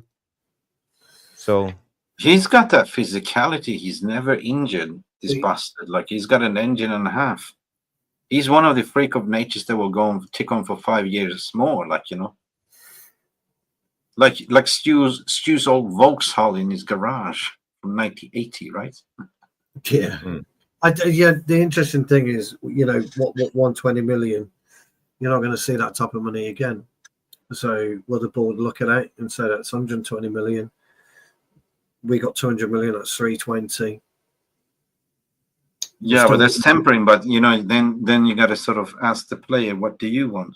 And I think that player is so competitive. He loves United. He loves the project, and he wants to leave United on a high, like at least being part of the legend. He's already shaping a legacy at Man United. Why would you leave for money? He doesn't need money. I mean, there's a slight. I mean, the problem with Saudi Arabia is they're chucking. I mean, Ivan Toney earns 400 grand a week out of that. I know Bruno's on 350, so it's neither in nor there to him. But there are somebody like Bruno, he'd get close to $1 million a week. Benzema earns something like 3.3 mil, doesn't he, a week? Benzema. Whatever. Well, I think Bruno is the type of person, he loves playing football. That's the thing. He's so competitive. He loves playing football. I think he's got enough money that he needs. He doesn't need more money. That's how I'm reading into it. He wants to play at the elite level. Yeah. Maybe at the end of the contract, he can go to Saudi. Yeah, it's a difficult. Look, again, it's a difficult one. It's like I say, for me, any player is sellable. Yeah, I agree with Mark is saying. That was kind of my point. Who's going to be bring the goal contribution and all the assists? That's what I'm saying. It's going to take years to actually produce one of similar kind of Bruno. I don't think club will let him go at all. Yeah, it's a tricky one. It's a tricky one. But we don't. The thing is, you don't know, or we don't know what Amorim or the board, Vivell, Wilcox, what they got, what they're thinking about. Well, I'm just playing the devil's advocate. I'm just trying to look at it from several sides, other side, and Samix comes in and say you will need 2 top class creators to replace what Bruno does, and that's a point that as Mark are making, and Raymond Pierce talking about 500 million and is tempted. So it's all 500 million, yeah. So you see Palmer. You see Mark's talking about Carlton Palmer, but Chelsea are staring down the barrel of 2 fucking shotguns on FFP, big time. I mean, they are fucking in the mire. Chelsea are. I'm wondering what's going on. Real trouble. How can they go and huddle everything without getting away? FFPs must be catching up to them, mate. They are, yeah, it is. Chelsea are staring down the barrel of a massive. So you could, Mark's right. Cole Palmer could be one. You could quite easily go and get Cherky, as we know, at a Leon, decent value, and he is not going to give you 37 goal contributions. He's going to hit 20 goal contributions, easy. Cherky, easy. Chelsea's mad. They're stockpiling players. They're not, where the hell? Cole Palmer would give you 20, 25 goal contributions. There are players out there, and you would need 2. So I agree with Samix. So you would need 2, but there would be 2 to do that. And Jarle comes in with an interesting thought. I have a feeling that Cunha could get Bruno's number. Maybe not next season, but he definitely would. He'd definitely get there. So, look, again, it just depends on... Cunha will get Rush's number. Yeah, it just depends what we want. What do the fans want? What do the club wants? And that's coming in with the history here, Stu. We have let big players go before with Beckham and we have. Mark Hughes was dispensed. I'm just going to play the devil's advocate. This source is tier 3, tier 2. I'm just going to go what happened yesterday. There was breaking that PSG sporting director Luis Campos is an advanced talk to join Manchester United. There was Chateau Olivier. Yeah, and everyone went, oh, yeah, Luis Campos. Yeah, this is the one they're recruiting Mbappe and everything. And lo and behold, then you come the tier 1 for Richard Romano and say Luis Campos is not negotiation with Manchester United. So sometimes it's Sunday, you know what I mean? People are generating stories. We've seen this before. Yeah, look, it'll always be that way. But I'm not so sure about Al Hilal and Mendes anyway. But if you are an Al Nassr or an Al Ittihad or whatever, an Al Hilal, you would come knocking on the door and asking an inquiry. Why wouldn't you? Yeah, I like halal kebab. Yeah, To be honest. Yep. It's nothing new. That's what happens in football. Years and years ago, it was Real Madrid. Yeah. So. Andy Manchester is coming up and say, yes, Jarvis and panel, big up. Good game, Big Man up. United. Good to see you. Andy Manchester is a new name I haven't seen before, so big up. Big up. And if you haven't subscribed, if you're new, subscribe to the channel. And guys, girls, smash the like. We are on, let's have a look. We are on 41 likes, so we are getting there. But the goal is 50, so keep smashing those likes if you haven't. I think that's end the Bruno debate, and who knows? Bruno might stay on for a couple of more years if my suspicions are welcome. Right. I don't even get what people are even criticizing this maestro. You know what I mean? He's been such a transformative signing ever since he came in that January. And every single game, you look at his stats, and why are people complaining? Because they expect him to do everything. He's been leading the team in different environments. So now is the time this summer is to build a team of strong midfield around Bruno. You know what I mean? I want to go over to another segment of the show, a little bit more funny. We are 1 hour 25, so this will be just a 5-minute segment, and then we go to the Q&A. So start thinking of those questions. We already have a lot of questions coming in, both from Jarle Barman, Dan P, and Compost Smurf. I look for questions in the chat. So start with the Q and end with the question mark, and I know to start them for later when we go to the Q&A session. But first of all, I just want to ask you guys. Detroit in the house. Big up. Detroit. I just want to ask, and this also goes out. It's like a little competition. It goes out to the Devilish Tacticos and the VAR room, the chat room. So, how old are we, guys? And how up to date are we with the modern slang, the language of the kids? Jesus, we're not. I'm not. Jesus, crikey. Okay, bring it on. Mick, do you know the words? Do you know the slang? Okay, yeah. So who you good lad? Who will know this first? So let's just get started, and you will understand the rule of the game. So, for example, if I say Sigma, what does it mean? Sigma. Are we talking Norwegian? Sigma. Slang? The slang. If someone say Sigma. Cool. Mick? Never heard of it. No, Norway. They're Norway. No. This is English. Sigma. Okay. Sigma means good. Oh, I was close. Cool. Sigma. So no idea. Wow. Okay, so now you understand. So first of all, I will give this to Stu, and I will go one to Stu, one to Mick. So Mick, what does skibbity mean? What does skibbity mean? Skibbity bop bop. Skibbity bop. I think I might know what that means. I think I know what that means. Skibbity. Shit. 5, never heard of it. 4, 3. Never 2, heard of it. 1. It goes to Stu. Happy. No, Sigma is bad. Okay, this goes to you, Stu. I thought it was skibbity. Skibbity. Yeah, skibbity. Sorry, skibbity is bad. Skibbity is bad. Skibbity is bad. Sigma is good. Skibbity. Wow. He's like a quagmire, mate. Skibbity, skibbity. Yeah. All right, no, didn't know that. How are you? I'm skibbity. Yeah, it's just more positive. I'm skibbity. Wow. Skibbity doo. I'm skibbity doo.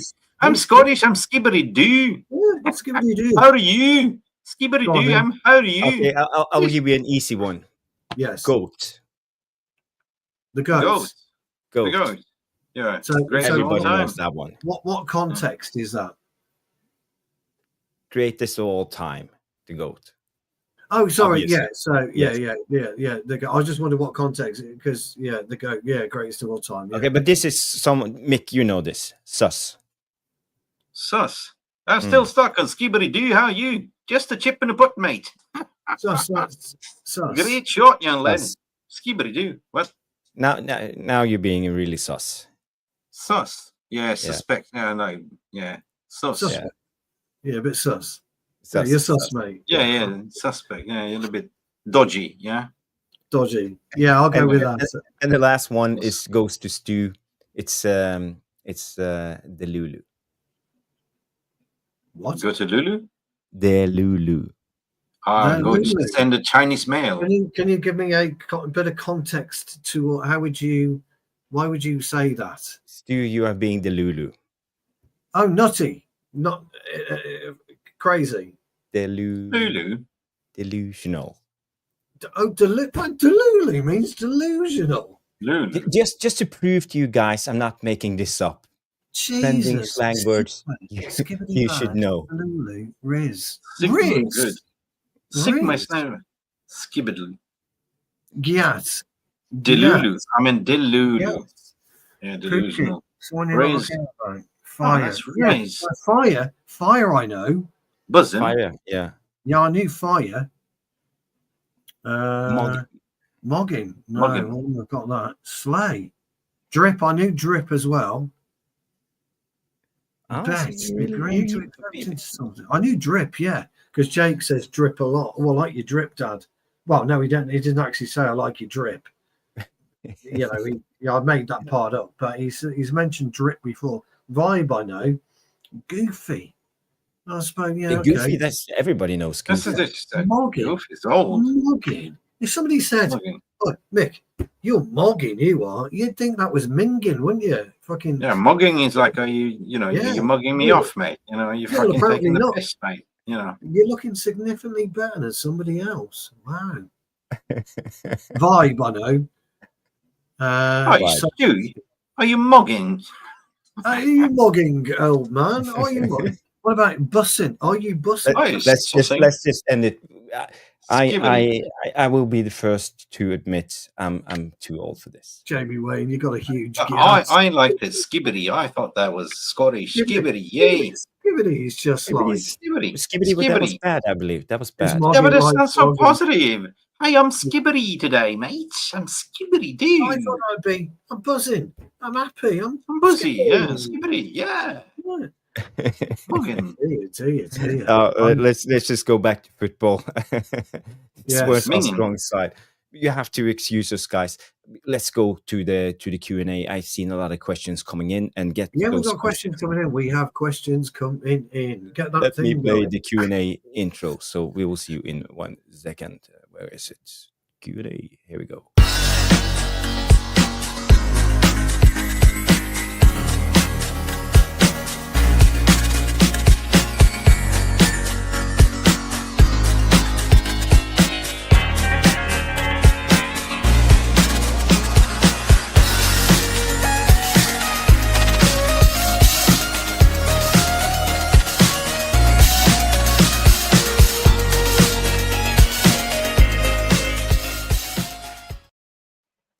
Yes, and we are back to the Q&A. I will move Stu into the boss's chair. And welcome.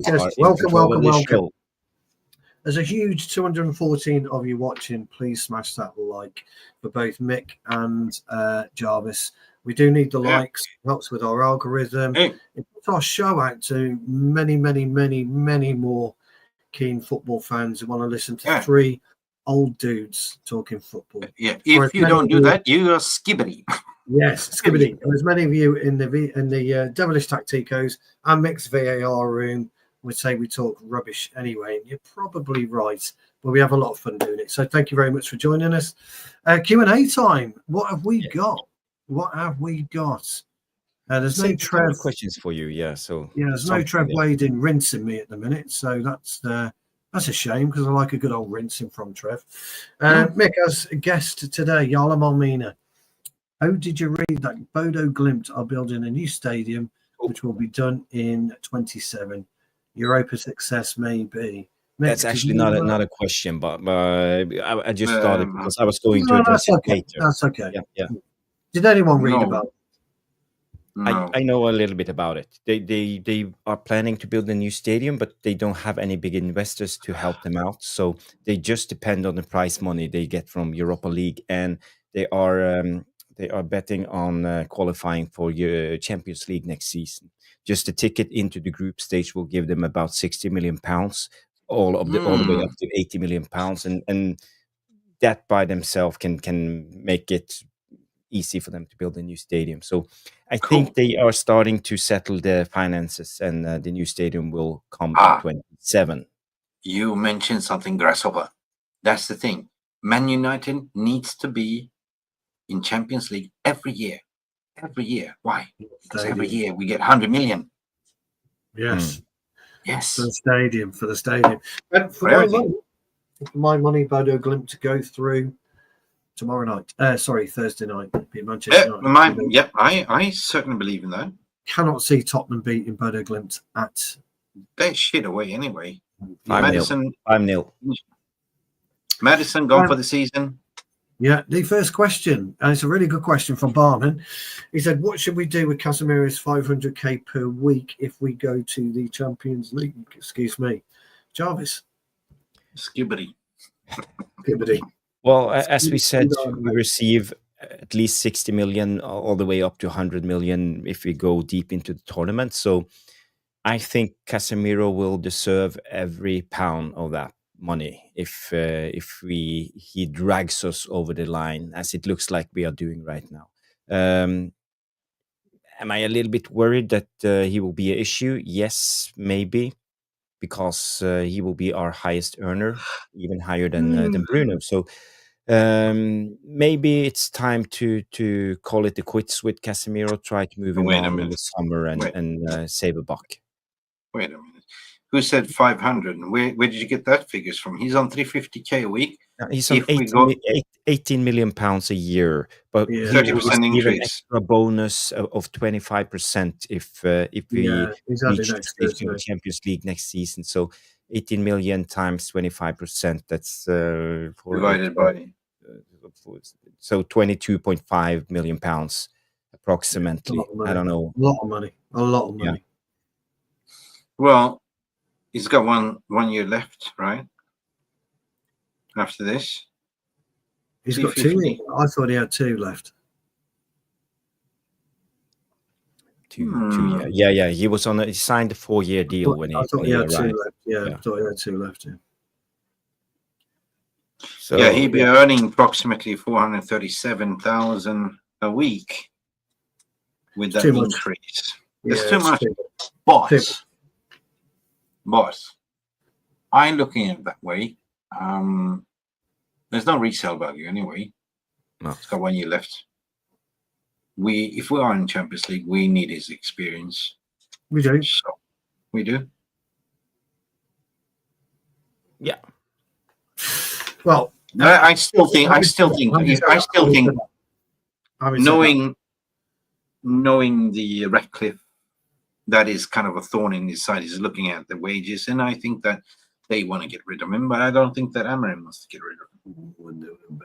We're also, did we, although we're probably stupid enough to include a 25% raise clause for Champions League football, but we may not have done. But I would imagine we could.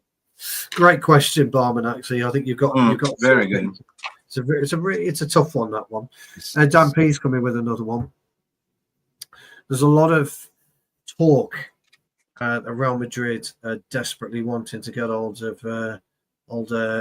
Fernandes back, aren't they? Yep. Or they want him. 35 million quid. We've got a buyback clause, haven't we? Quite a cheap buyback. And a sell-on. And a sell-on. So should we do that business, Mick? For me, 100% yes. I mean, for that money, you get a bloody good left wing back. I'm looking at Dorgo, still young. He was never the first choice. Yeah, I think it was the third choice. It was something cheap, a project. But I'm looking at Amorim's system, where the wing backs are so important. Which is the fundamental building block in his whole system. So yeah, I don't think we have enough good wing backs unless next season you go play Amad Diallo as right wing back, more of attacking. But if we look at the left-hand side, we don't have anyone that is kind of attacking. Dorgo is not that attacking, in my opinion, right? Yeah. No, I think we take the money. I think if we can, You take the money, then it's 50%, right? You know. yeah, I think we take the money. We're going to get it with Greenwood, aren't we? Yeah, but there was a report saying that Real Madrid wants Man United to activate that, I've read buyback that. clause, Yeah, I read that. and then they will buy him for 27 cheap. Real Madrid, they do that all the time, right? They go for players like running out the contracts for cheap. Rodrigo's contract is running out. Why is we not even linked to him? He's gone. It's somebody was saying Chelsea. One of the Cabinet Tacticos was saying Chelsea. Not surprised, which again bears the could Cole Palmer be on his way? Interesting. Cole Palmer is a Man United boyhood fan. Why are we not going over there? He is indeed. Compost Smurf, there is no definitive news on De Ligt. No. We're not likely to get anything definitive probably till Wednesday, when any or if swelling has gone down. You can't be scanned immediately. You can't have MRI on any kind of injury that's swelled up till the swelling comes down. So probably Wednesday, maybe tomorrow, but probably Wednesday when you'll get some kind of Amorim press conference and you'll get an update on De Ligt then. Mark, we're going to come to your question a bit later because it's a very good question and we will give it a bit more time in a bit. Yep. Rob Taff says, how old is everyone in the chat? So we'll go around our little group here. I'm the youngest, Rob Taff, by far, as you could tell. I'm a pup. I am at 35. No, that's not quite right, is it? It's not. You're mugging. You're mugging. Yes, I'm mugging. Yes. Yeah, put that thing up. I'm mugging. No, I'm 55. That's my age. I was 55 in February this year. Jarvis. And you look wonderful for 55. You don't look a day over 40. Thank you. That's very kind. I'm blushing now. I'm blushing. Jarvis, how old are you, my friend? Yes, I'm 47 years old. So and you don't I'm getting closer to 50 day by day now. But I'm happy with my age at the moment, and I'm glad I'm not. Physically, yes, I would like to be younger, just because the physicality is better. You are in better shape and all of that. But I'm happy with being 47 years old. That's a good age. I'm happy with my age. I'm happy with my age. And the baby of the group. Me? Yes. Oh, I'm a vampire, I've been around for ages, Great shot, you're like, you read my age in Arabic, I'm 25. in vampire backwards. I'm turning 52. I have a very good joke. So I'm the youngest in this group. Oh, I'm the middle child. Jarvis is the tiddler. But I'm Benjamin Button, everything goes backwards. I'm just looking more beautiful. You are Benjamin Button, but we are three old footballing nerds. Who have we got? We've got Jamie Wayne, who's 35. Mm-hmm. We've got Johnny Jordan is 21. Oh, Jordan, great. Oh, and the daddy of the group, Neil Driscoll, 86. Absolutely legend. Yeah, well. Gavin Raymond come in. He was Raymond. He was 7 many decades ago. I like that one. I will crack a joke, but this was actually a real joke. Not a joke, but it was an interview.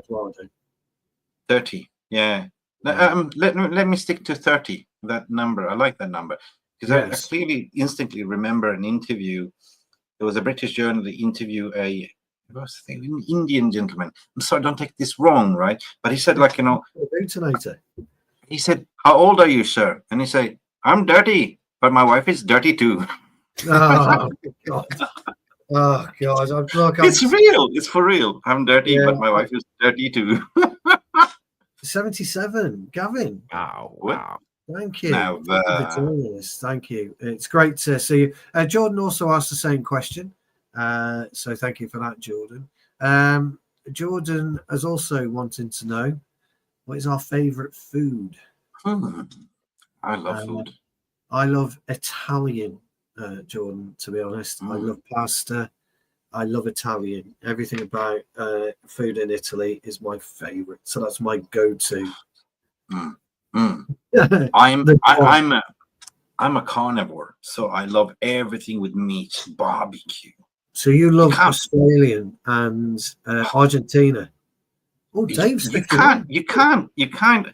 You know, when you pass by your neighbors and you smell the charcoal in the barbecue, you go, yes. You know, barbecue, any form of barbecue, yeah. But if we're going with dishes, I go with Asian food, Thai food, and also Indian food. I love Indian food. Yeah. Spicy. Yeah, I'm not really an Indian fan, food-wise. I don't like curry, but I adore Chinese. Jarvis? Yeah, I see Neil coming in and say Italian and Chinese food, and Yalem Alamin comes in with lasagna. Oof, beautiful. Lily's Turkish. Jordan likes his tacos and Lily's Turkish tacos food. så mycket.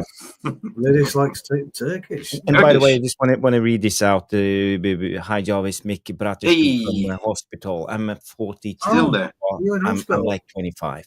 Pick up Lily's. Big up. Big up Lily's. Hope you're still there, brother. Yeah, I hope you feel better. Great question, Matt. And Mark comes in with roti and curry, Caribbean boy. You know how. Oh yes, roti, Caribbean roti. Yeah. But I have to say, one of my favorite foods are sushi. I love going to the Japanese restaurants. Sushi, sushi, omaki, as I call it, the little rolls. I got years ago. I got my tie caught in the band that goes around in London. I was trying to get some sushi. I leaned over. But mate, you know what? The profit margins on sushi is like 300-400%. It's not so expensive. Just a little bit of rice, a little bit of but it's so tasty. Oh, Norwegian, spicy Norwegian. Spicy. Right, we've just got one more kind of. Perhaps you could elaborate on that one, please, Manos. That'd be great. We got one more from Jordan. Hawaii pizza. Yes, I love that. No, Jordan. I see Swedish Hawaii pizza. No, Swedish kebab pizza, mate. Kebab pizza. We should have a bit of fun here. We should guess each other's music choices. So I will guess Mick's.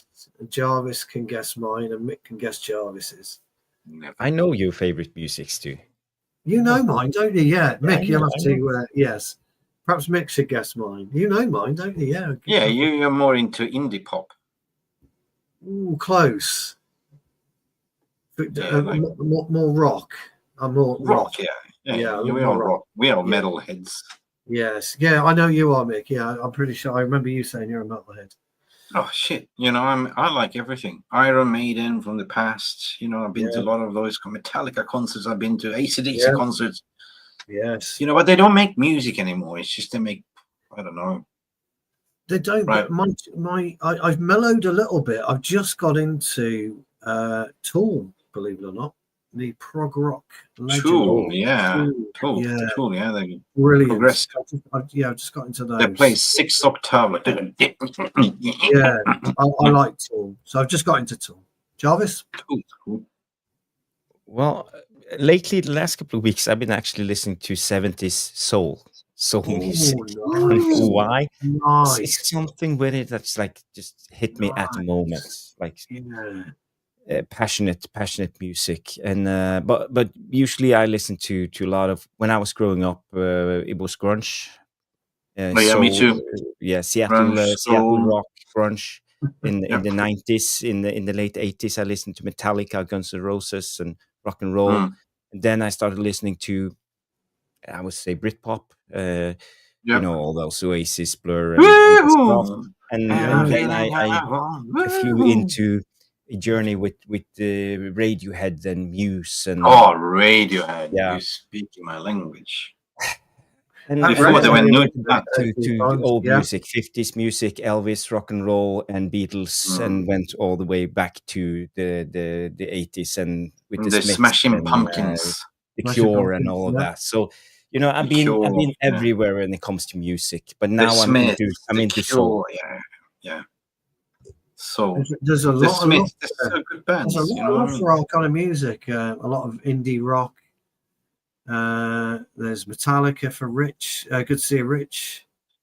There's Yeah, but Jazz. Metallica, the worst drummer ever was Lars Ulrich. He couldn't even. He's not the best, is he? No. Mr. B He's good Khaled. at talking, blah blah blah. Mr. B likes Khaled. What else? Red Hot Chili Peppers by Nas. Oh, Frank yes. Zappa by Raymond. Yes. Oi, oi, oi, oi. 60s stuff. There's a lot. That's a great question, that is. I like questions. They're brilliant. Right, back to football. But Stu, I just want to say to Jordan, he talked about jazz and soul. Yes. Al Green. If you don't like it, search up Al Green. He has a lot of beautiful songs. Right. Anyway, back to football. That's what I'm saying. When I just want to, I'm a musician. I played bands. I was a DJ, producing music. The thing is, my soul is crying because you don't see those big bands coming out anymore, right?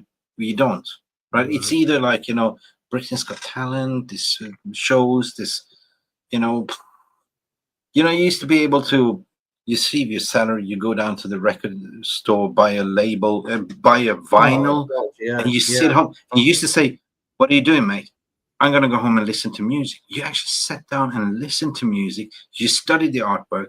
You read the lyrics, and then the CD came, and then everything kind of went digital. Like, so really, well, I had a turntable for Christmas, so I was just started collecting vinyl again. So I was quite pleased by it. But Mick, I am a terrible, lousy drummer, and when I say lousy, I'm a good drummer. I'm lousy. I like playing. I'm absolutely woeful. And I can't get my coordination right, but I don't care because I stick the headphones and I've got electronic drum kit. I stick the headphones in and I just bang the shit out of it. That's all I do. And I'm lousy, but I don't care. You should have the double kicks like this. Yeah, I haven't got double kicks. I am going to upgrade my drum kit. We're looking at moving this year, so when we do move, I'm going to get a bigger room. And Jarvis is, he's crushing Guitar Hero. Well, I know he is, but he's quite modest, is Jarvis. He's looking at that. I can't even play. I used to play a lot before I got kids and family. I'm a lousy drummer, so who cares? Yeah, anyway, you give me any type of instrument, I play it. I got this musical ears. I'm just rubbish. Naz comes in, says, does winning the UEFA Europa League, sorry. You got me going then. I speed up the Amorim out voices if we play poorly next season. Good question. I don't want to. There's a fraction of a fan base. They don't know what they want. I think they're just bitter and angry and insecure about themselves. I had numerous conversations. I'm not going to mention names, but it's like, what if we win Europa League and get into the Champions League? They go, oh yeah, that's a different story. So what's the difference? You know what I mean? So I don't think. I think for what it's worth, I'm with the Mick actually. I think there's going to be a certain element of the fan base that are going to want Amorim out, whatever. I think his popularity is massive, in the way going fans, and people are really understanding. People are more understanding the situation than ever before. I think that hold that thought, because we've got a question from Mark, which kind of is. Before we go to the Mark question, I just have some breaking news coming in from. I saw just Rashmano bringing this up. So sorry for breaking up the Q&A session, but we are here for football and news. So this came out from Fabrizio. Let's say 11:53. So just 7-8 minutes ago. Is it Moggin? No, not Moggin. Is it Moggin? Cunha done. It's Skibbity. Al Hilal. Here you go. I don't know if you can read it. Al Hilal have a genuine interest in Bruno Fernandes as one of the top targets this summer. Man United see Bruno as a crucial player. Same for Rúben Amorim. No talks have started between clubs. No bid to club approach. Man United insist on clean plan to keep Bruno. So these rumors are true, but Man United don't want to go further. So a tier 1 journalist has confirmed. I can have genuine interest in Margot Robbie, but that doesn't mean that I will get her. You know what I mean? like I can have genuine interest in, you know what I mean? But it wraps up at least what we talked about. So Yeah. at least there was some truth in it. Just before we finish with Mark's question, because Mark's question is a great question. Question for Jarvis from Danny. Danny, I hope you're still watching, pal. Jarvis. I put the extra Jarvis in.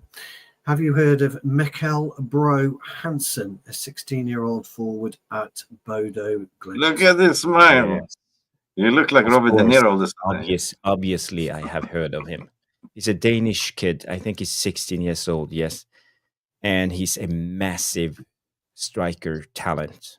A guy that I know who actually is a season ticket holder at Bodo Glimt, lives in the city. He told me about this guy, and he said he's so talented. And you know, they have two strikers, and he's just a up-and-coming guy. He don't get any play time, but he's played 2 cup games for Bodo Glimt, and he scored a hat-trick in both of them, I believe. So he played like 2 games and have 6 or 7 goals. What And kind he's of 16 years striker? old. Is he an old-fashioned 9, or are we going to push the That centre? I don't know, but he's one to look out for. He's one to look out for. He's one for the future, but maybe next season is too soon. But this Danny, is Bodo Glimt. They know question. where to find their talent. So we have this wonder kid, the 14-year-old that was playing We under do. 20. We do. JJ. He scored quite a few goals, hasn't he? Oh, God. Very good player. He's 14 years old, isn't he? But watch out for Kai Rooney, gentlemen. Oh, yeah. Is what I'll say. Watch out for him. Left-footed, by the way. Reese Witherspoon. He's a left hooker. Mark, I hope you're still watching. Sorry I've taken so long to get to your question, but we are going to end with this question because it's a question. By the way, sorry for interrupting. I just want to go back to the. Oops. Do you hear me? Am I here? Yeah, you're there. Yes, I'm lagging. I don't know what you were doing, but you were there. Okay. Yeah, it's because I opened Transfermarkt. I just want to check out. It's kid. As I said, he played 2 games in the cup, 6 goals, 2 assists in 30 minutes game time or 32 minutes game time. Okay. So he's young. He's a Danish under 20, under 16, and center forward. He does look a tiddler, doesn't he? He knows where to go. Yeah, he looks. Yeah. This is insane. It's interesting. One to follow. I'll tell you something, Jarvis. I bet he knows all those words. I bet he knows what all those words mean.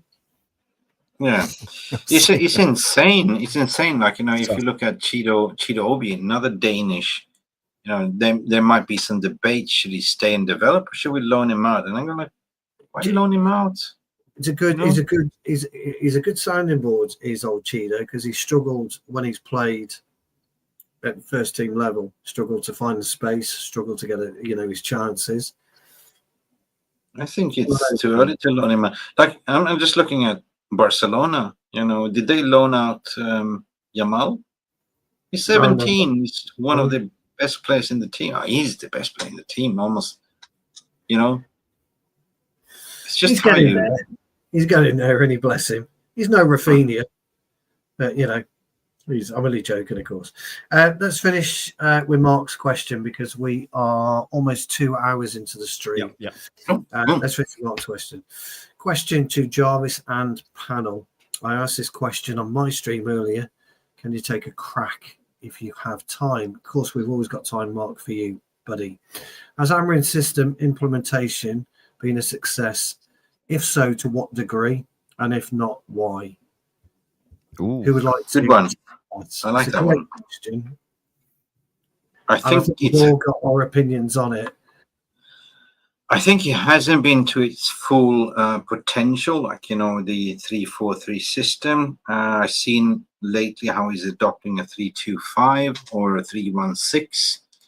But it's also been more defensively focused based on that he doesn't have the key personnel that is needed to execute his full system, meaning the complete wingbacks, complete dynamic midfielders.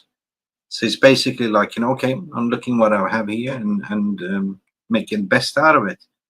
So no, it hasn't been a success as of yet. Because why? He hasn't really had a full transfer window that he's been attached to his name. And you can't say that January was a successful backing. We got Aid in Heaven in for 1 million and a third choice, Patrick Dogo in, another youngster. So no, hasn't been successful, in my opinion. Not as of yet. Too early. Jarvis? I don't know how long we got to, but I can talk about this for 1 hour if you like. But to try to simplify it, I think you can clearly see Amorim's style of play, and I know every time when I watch a game, this is what Amorim wants. But the problem is the inconsistency of our players. So I believe the personnel is a problem, and as Mick said, when we get more dynamic players, I think we will see more of it. But unfortunately, I think he has players like, for example, Rasmus. He has players like Onana that's not doing what he wants. He has lack of quality in his midfielders to execute what he wants. And we have players that talking cannot about play the out from the wide back. centre backs who can be the wide centre backs, who can be the playmakers, the wing backs is a problem. So everything is a mess, and I understand why people are losing patience with Amorim, because it's not looking like he's getting his system implemented in this team. But I actually think he's doing it. I think he's doing it, and then we can clearly see, for example, all the cutbacks now, In all the the Europa time. League, we're seeing, See patterns. And we shift play a lot of the time from one side to the other. We try to do it, but we don't have the quality. So in time, with better players, I think it could be a 100%. success. But another thing is also, another element in this debate is, this is not Portuguese league. It's Premier League, and you're up against almost the best 22 managers in the, or 28. How many teams are there?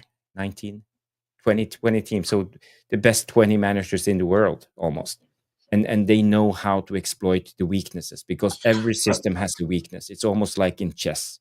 You have the Spanish opening, you have the Italian opening, you have the orangutan opening, whatever opening, but there's always a weakness, and you sacrifice something if you open up.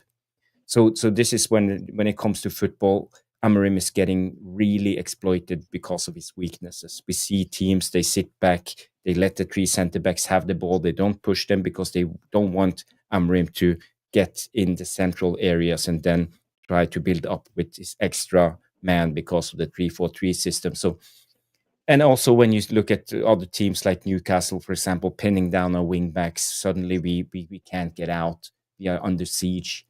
So in a way, I think Amorim is learning, and I'm curious to see what will happen next season with better players. And But he's got an idea. I think he said it. He's got a clear vision and idea, and he hasn't really. He has a clear idea, but for me, I'm not 100% convinced that he will succeed. Just No, because I'm not either. But when you say a system, you can have different variations to the system. Like, even if it's a 3-4-3 system, it depends on.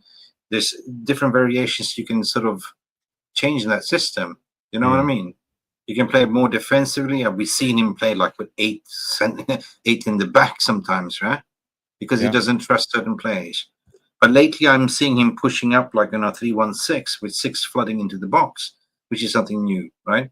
We've seen the latest goals, like cut through passes. The final third is looking more compatible now.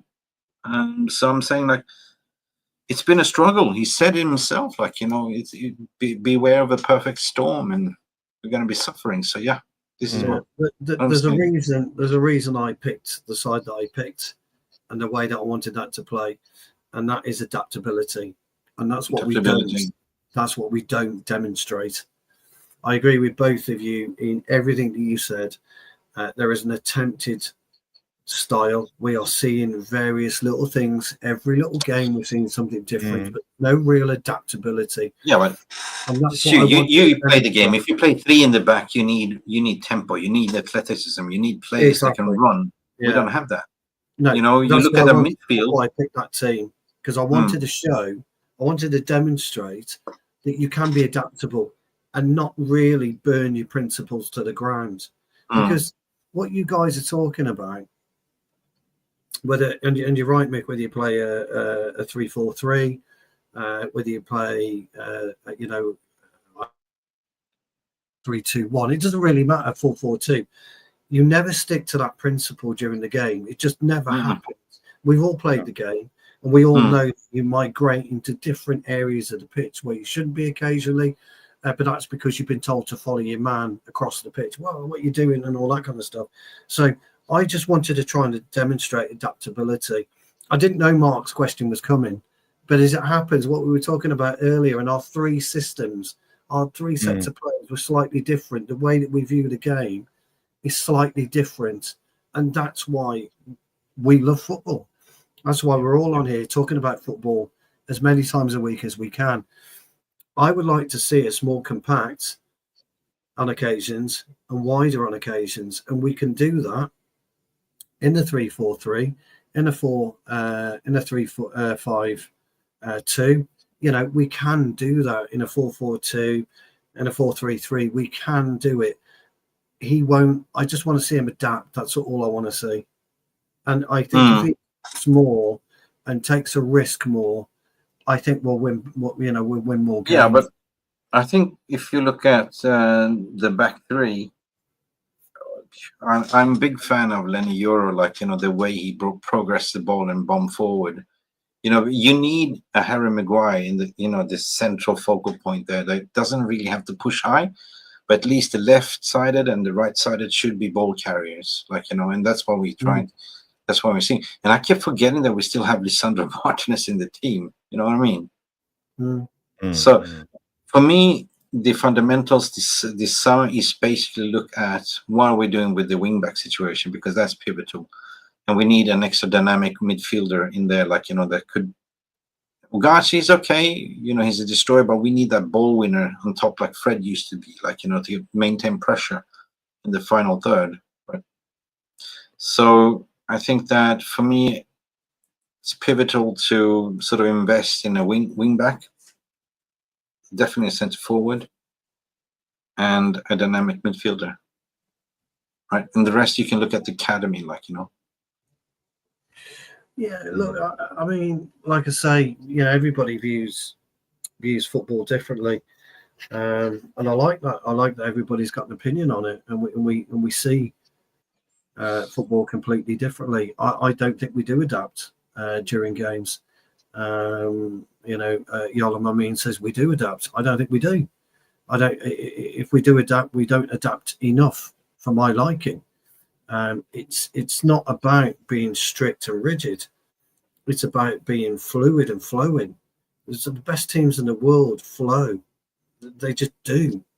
We don't drag players out of position. But when Rúben started the first couple of games, we saw something different. We were dragging the opposition in a trap, and then all of a sudden we hit a diagonal ball over to the other side. We stopped doing that. Remember that, Jarvis? We set up traps, we draw in the opposition to suck in, and then all of a sudden all we have to do is ping a ball over to the other side or over the top. We don't do that. I see that we still suck playing out from the back. We're still trying to play out from the back, and it's leading to individual mistakes. There's been far too many of those mistakes. If you can't play out in the back, if you don't have the right midfielder that can sort of drive the ball, it starts from Onana. Either you fucking play it long or don't play it sideways at all. If you don't have the centre backs or the midfield that can actually pick up the ball, retain, be cool under pressure if they get pressed, we tend to be pinned back. And that's why I'm saying our wing backs are not really wing backs. They're more full backs. And you can see that clearly they are more deeper than they should be. And Amorim wants them to be higher up on the pitch. But I don't always want to see that, because I want to see the goalkeeper take a risk. I want to see him get it and fucking lob it like Schmeichel used to do. Yes, yeah. Just fucking surprise the opposition. When was the last time we surprised the opposition by doing something different? We don't. Me and Jarvis, on a Thursday evening or a Sunday evening or a Saturday evening, we're talking about the same thing. The ball to Onana, he plays it across to Maguire plays it across to De Ligt, blah blah blah. It's the same fucking thing. Get hold of the ball, Onana, and fucking throw it to the halfway line. Let Garnacho pick it up, mix it up. That's adapting. We don't But do the any. football is too slow. For Amorim's system is slow. too slow. Yeah, It too should slow. be fast passes. Fast passes like 1, 2, bum, bum, bum. The Yeah. Bruno's flick to, when Bruno scored that beautiful goal with Dogacha, that was a typical Amorim, Amorim style of goal. 1, 2, 2 sidelines, boom. Who remembers when we beat City 2-1 under Ollie? Henderson throws the ball out to Shaw. Shaw works it up the left hand and ends up scoring. For that Henderson ball that Yeah. people claimed, that wasn't in Europa League. Henderson hits a weird one and it swirls. Was it out on the sidelines and it came in? Remember that one? Yeah. I remember that one. Yeah, I think it was against Palace. Mm. Oh God, yeah, I forgot. Yeah. I've forgotten about that. Did he get injured? The weird one. He got injured that same game, didn't he? Yeah, I think he got an assist in that game. He got an assist, but didn't he get injured that same game? Wasn't that the downfall for him when he got injured? He never got in my again. recollection of games is not what he used to be, so I can't even tell you. It's your age. It's your age. We got one more question. Sorry, guys. Yeah. And I think it's coming from Mark. I hope that answers your question, pal. And it's coming from Raymond again. And we'll finish off with this because we're 2 hours, 10 minutes. Oh, and I have something there attached down below Jarvis as well later on. Okay. Question: when will we build our squad from back to front? Well, that's an interesting question as well. I don't know if there's actually, Raymond, I don't know if there's an answer to that, because squad building, you don't necessarily look at specific areas, collective groups. So you don't necessarily look at what you need in defence, what you need in midfield, what you need in attack. You have to look at removing a selection of players and filling that gap. So, I can't. Yeah, it's not one you can really answer, I'm afraid. I don't think so. Anyway, I don't know about you. I don't know. This has been the. Actually, I didn't make any sense there whatsoever. Sorry, Ray. No, but no. He's got a point, because I've been thinking about this a lot, because we used to have whenever we used to have like a fluid from 3 or from 4 scoring a lot of goals, our defense was shit. We used to sort of plug that hole. Once we fixed it defensively, our attack is shit. You know what I mean? So it's like it's a never ending. And we all knew under Erik ten Hag that midfield was a gaping hole. So it's a constant building, isn't it? Right? It's like if you own a boat, right? It's just not. You have to repair constantly, maintain the boat. It's a never-ending story. Yeah, I know he's referring to. I think he's referring. Correct me if I'm wrong, Raymond. To the way that Sir Alex would build a squad. Yeah, he would build it every 3 seasons. Yep. So we would try and build it. I'm not really sure. Well, we just haven't put ourselves into a position to build a squad over 3 or 4 seasons. We keep chopping and changing manager, which means we're chopping and changing. It's all about putting out fires all the time. That's the way we build, and that's not a good way to build the team. And I agree, we should have a better plan when it comes to building a squad, but we're not. And hopefully, when we have better people in charge, maybe we will see a change in this. But I agree, we should maybe build from the back, get a strong core of the team, goalkeeper, 2 centre backs, midfielders, maybe a striker, and just. That's kind of where I'm more at it. I'm more of a spine, 2 centre halves, midfielder, striker. Okay. More news coming out in the ether regarding the Bruno story. More journalists, Chris Wheeler and Nate Salt is coming in. Man United have no no intention of selling Bruno Fernandes this summer. He's one of the few players the club would not be open selling. That debunks the whole thing. Yeah, Fab also tweeted, Rashmano reminded me, thank you, Rashmano. More on Bruno Fernandes. He's been a top target for Saudis for 2 years, and last summer too, before he signed a new deal. Rúben Amorim considered Bruno as a key and crucial piece of his project, and clearly doesn't want Bruno to leave. But we all know that Bruno Amorim is the head coach, and he has nothing to say when it comes to this. It's all about the structure of the club. So let's see what will happen. But thank you for letting me know, Well, Rushmano. it's like, you know. And by the I've way, been go subscribe to Rushmano's Twitter Yes. account, Transfers MUFC. Brilliant channel. It's like, you know, but it's what do you call it? What did we call it? Skibbity. Skibbity. Skibbity. Skibbity. Skibbity. Skibbity. It's like I go, like, you know, I've been chasing Stu's wife for 2 years, and eventually she's going to leave him. So, yeah, I'm sticking around. Skibbity. Skibbity. Skibbity. Oh, Skibbity. No chance. yes. Lilis comes in 47 likes. Yeah. Let's try to reach 50. Come on, guys. If you haven't smashed the like, now is the time. I know it's late, so yeah. Mick, you had something to show us before Yes. we wrap up the show. Before that, what is your thoughts regarding after we play Brentford? We see the day after, or straight after that, we all of a sudden are in for Brian Boom for 60 million. Regardless if we sign Cunha, he's part of that. What do you think about that? Yeah, I don't mind Mbeumo. I don't think. I think we've got other priorities. If we get Cunha, we've got other priorities. We need an out-and-out striker. I think we're going to need another centre half. Mm-hmm. Personally. Right. More news. And I would take Sanderberg tomorrow. Oh shit. Yeah. More news coming in as well. Just coming out from Santi JFM. We know Santi JFM. He's very reliable. To say Man United's priority striker target is Victor Gyökeres if they win Europa League. There is a four-man striker shortlist, will also include Victor Osimhen, Liam Delap, and another European striker. For me, Victor Gyökeres is Ruben's guy. He's the Swedish. Rest is just, oh yeah, Gurkan. I think it'll be interesting. Look, I think it'll be interesting. Is he a risk? Hard to say. Nope. Hard to say. No way. Didn't make it at Coventry. Didn't make it at Brighton, I think it was. Well, yeah, he did score a lot of goals. There were 16 goals. At Coventry, but I mean, Coventry was League One Championship at the time. Yeah, but as a striker, you mature, right? I'd be interested to see. I wouldn't be against him. I think Osimhen would be a better proposition, personally. He's going to Saudi for the money. He is. No, it wouldn't surprise me. Wouldn't surprise me.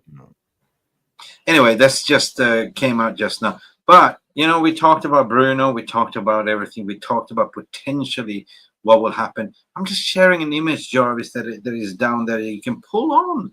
Because what if? I'm not going to jinx it, Jarvis. I don't have the admin button to click, but I put the share image there. I can see it. Yeah, you can pull it up. But you know, Mick, we talked about Osimhen. I told you, Gyökeres, I told you that I think we are going to sign him last window. We will sign him. We spoke on WhatsApp, I think in March last year. We talked about Gyökeres. I said to you, this is the guy I think we're signing him. Yeah. And it's but do you think, and much have happened since then. Shit, do you really think that Rúben will let his son go to his rival Arsenal? No fucking way. Right? Well, I felt the same when it came to Haaland and Oli at the time. The club needs Oli and we're not Haaland talking about a same £100 million striker. We're talking about something that is worth 63 million. Haaland was not a 100 million striker at that time. I don't know. He went to Dortmund but yeah. Time will tell, gents. Time will tell. Do you want me to bring up this one? Imagine, people, 2 games left. 2 games. And this is Bruno deserving lifting that Europa League trophy. Look at Slabby in there. Slabby. There is 2 Maguires there, and it looks like it. There's no. There's Bruno, there's Casemiro. I presume that's is that Dallo, is it? Who is that? No, it's AI. It's AI. Well, I would say AI. Yeah, who is that in the bottom right? Last time we were so close, and I believe that, Ole Gunnar would be still in the job if we won that final. You remember the 13 penalty kick? Yeah. Yep. So I'm saying, what if, like, you got to dream, like, and I am saying we're Gents, definitely we're going to the finals. This is the good old days of football. Raymond's talking about dubbing on your pegs. Wow. What you used to do with your boots back in the day, you'd sit in a bath, you'd mould your boots because they were leather, kangaroo leather, to your feet. You'd let them dry out and then you'd dub in them to the table. Absolutely brilliant. Gotta love it. Bloody Collier next to Bruno. Gotta love it. Gotta love it. And Williams on the right. But you all listen. Anyway, guys, playing with the thought. Just playing with the thought because, we are one game left into the finals, right? So that's Thursday. And we potentially see this happening. I mean, I don't see why we shouldn't. We were favorites even to win this in the beginning. We are unbeaten. All the favorites are out. Lazio got knocked out by Bodø Glimt. And Spurs will bottle it. You heard it here first. Right. So I just want to share this funny image. Somebody shared it on my group chat, but you got to believe. And if we win it, everything that happened in the league will be forgotten. Trust me, everyone will be buzzing about it. Exactly what happened when we won the FA Cup. You remember? Everyone just forgot about the rest of the season. Yes, I think Man United Bodø Glimt. That's the final. I think it will be, and I think we'll be Bodø Glimt in the final. I will do a watch along if that's the final. Rightly so. I will do a watch along. Yeah, you should. I will sit here with a half and half scarf and cheering every time there's a goal. I think everyone's going to look in. It's like, oh, how do I get a ticket? What's the price? How do I fly down to Bilbao? Yes, I think Bilbao will be absolutely backing. 49 likes, by the way. Please, let's reach the target of 50 likes. We've been sitting here for 2 hours, 21 minutes. It's been a brilliant show. The Devilish Tacticals, the VAR room on Mufc Realist TV, all the people watching on X, 224 people still watching us. Comes in and say 50 likes. Thank you, guys and girls. You are brilliant. I love this community. Always supporting us. Small channel, little guy from Northern Norway, Swedish guy in Thailand, and that sounds a little bit dodgy. Swedish guy in Thailand. And a Brit. And a Brit from outside the outskirts of Manchester. No, Shropshire. I mean, it's beautiful Shropshire County. I was going to say Tipton Town, but I don't know if there's a town. A mighty Tipton Town. That's in Tipton. They kind of speak a little bit like that, mind you. All right, that type of thing. I'm not very good with that. All right. You're all right. Well, anyway, it's been a great show. Amir Fakir, Lilis, Entire Simba, Rob Taff, Mr. B, Raymond Pierce, Scroll, Jarle Malmin, Dave, Beef, Bully, Raymond, Neil Driscoll, or the Driscoll as I like to call him. We have a guy called Jarvis Cocker in the chat saying smash the like. Who's that guy? I don't know who that guy is. Who the fuck is that guy? I don't know. I just know this guy, like, your famous T-shirt, My cock is fantastic. And I said you should change it to my cocker is fantastic. Yeah. Dan P, Compost Murph, Mark N coming in with the brilliant question. Rob Taft, Jordan Wall coming from Sweden, Nash, Madhouse, Danny B, all of you legends. Thank you, everybody. You are the channel. I'm just here as a prop talking to you guys. Same with Stu and Mick. It's been a lovely show. Rob Taff saying, lovely seeing you three together. Thank you, Rob Taff. We will try to make this a regular part as long as Mick have the time. I know it's like 5 a.m., 6 a.m. in the morning for you. So I know it's difficult. I love it. I'm just my own channel. I just do apologize. Sometimes you have time, sometimes irregular time, but I'm super busy at the moment, and I just love coming on and not even doing my own show, just being with you guys. You know what I mean? Let you guys lead. I love that. K So thank Slater you. 23, Absolutely. thank you, and thank you, Mick, for coming on. Thank you, Stu, Yes, for thank coming on. you. It's been a See you good next show, week. and I think it's Thursday. time to call it Are you tonight. doing it? You're Close doing the a shop. stream. You're doing a stream Wednesday night, Jarvis. Yeah, Or I think we done the preview now. We all eyes is on Thursday, Yeah. so Okay. Yeah. so we will be back with the tactical match reaction right We after will. the game on the whistle. It will be Ooh. exciting. Either we will be cheering for another final, or we will be sitting here sulking for 2 hours. But we will be here. You can trust us, We will. guys. Ooh, Yes. ooh, some more news. Okay, sorry. Yeah.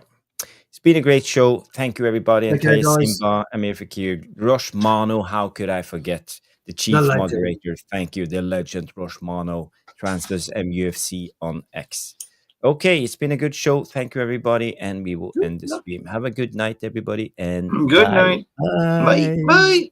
Bye. Bye.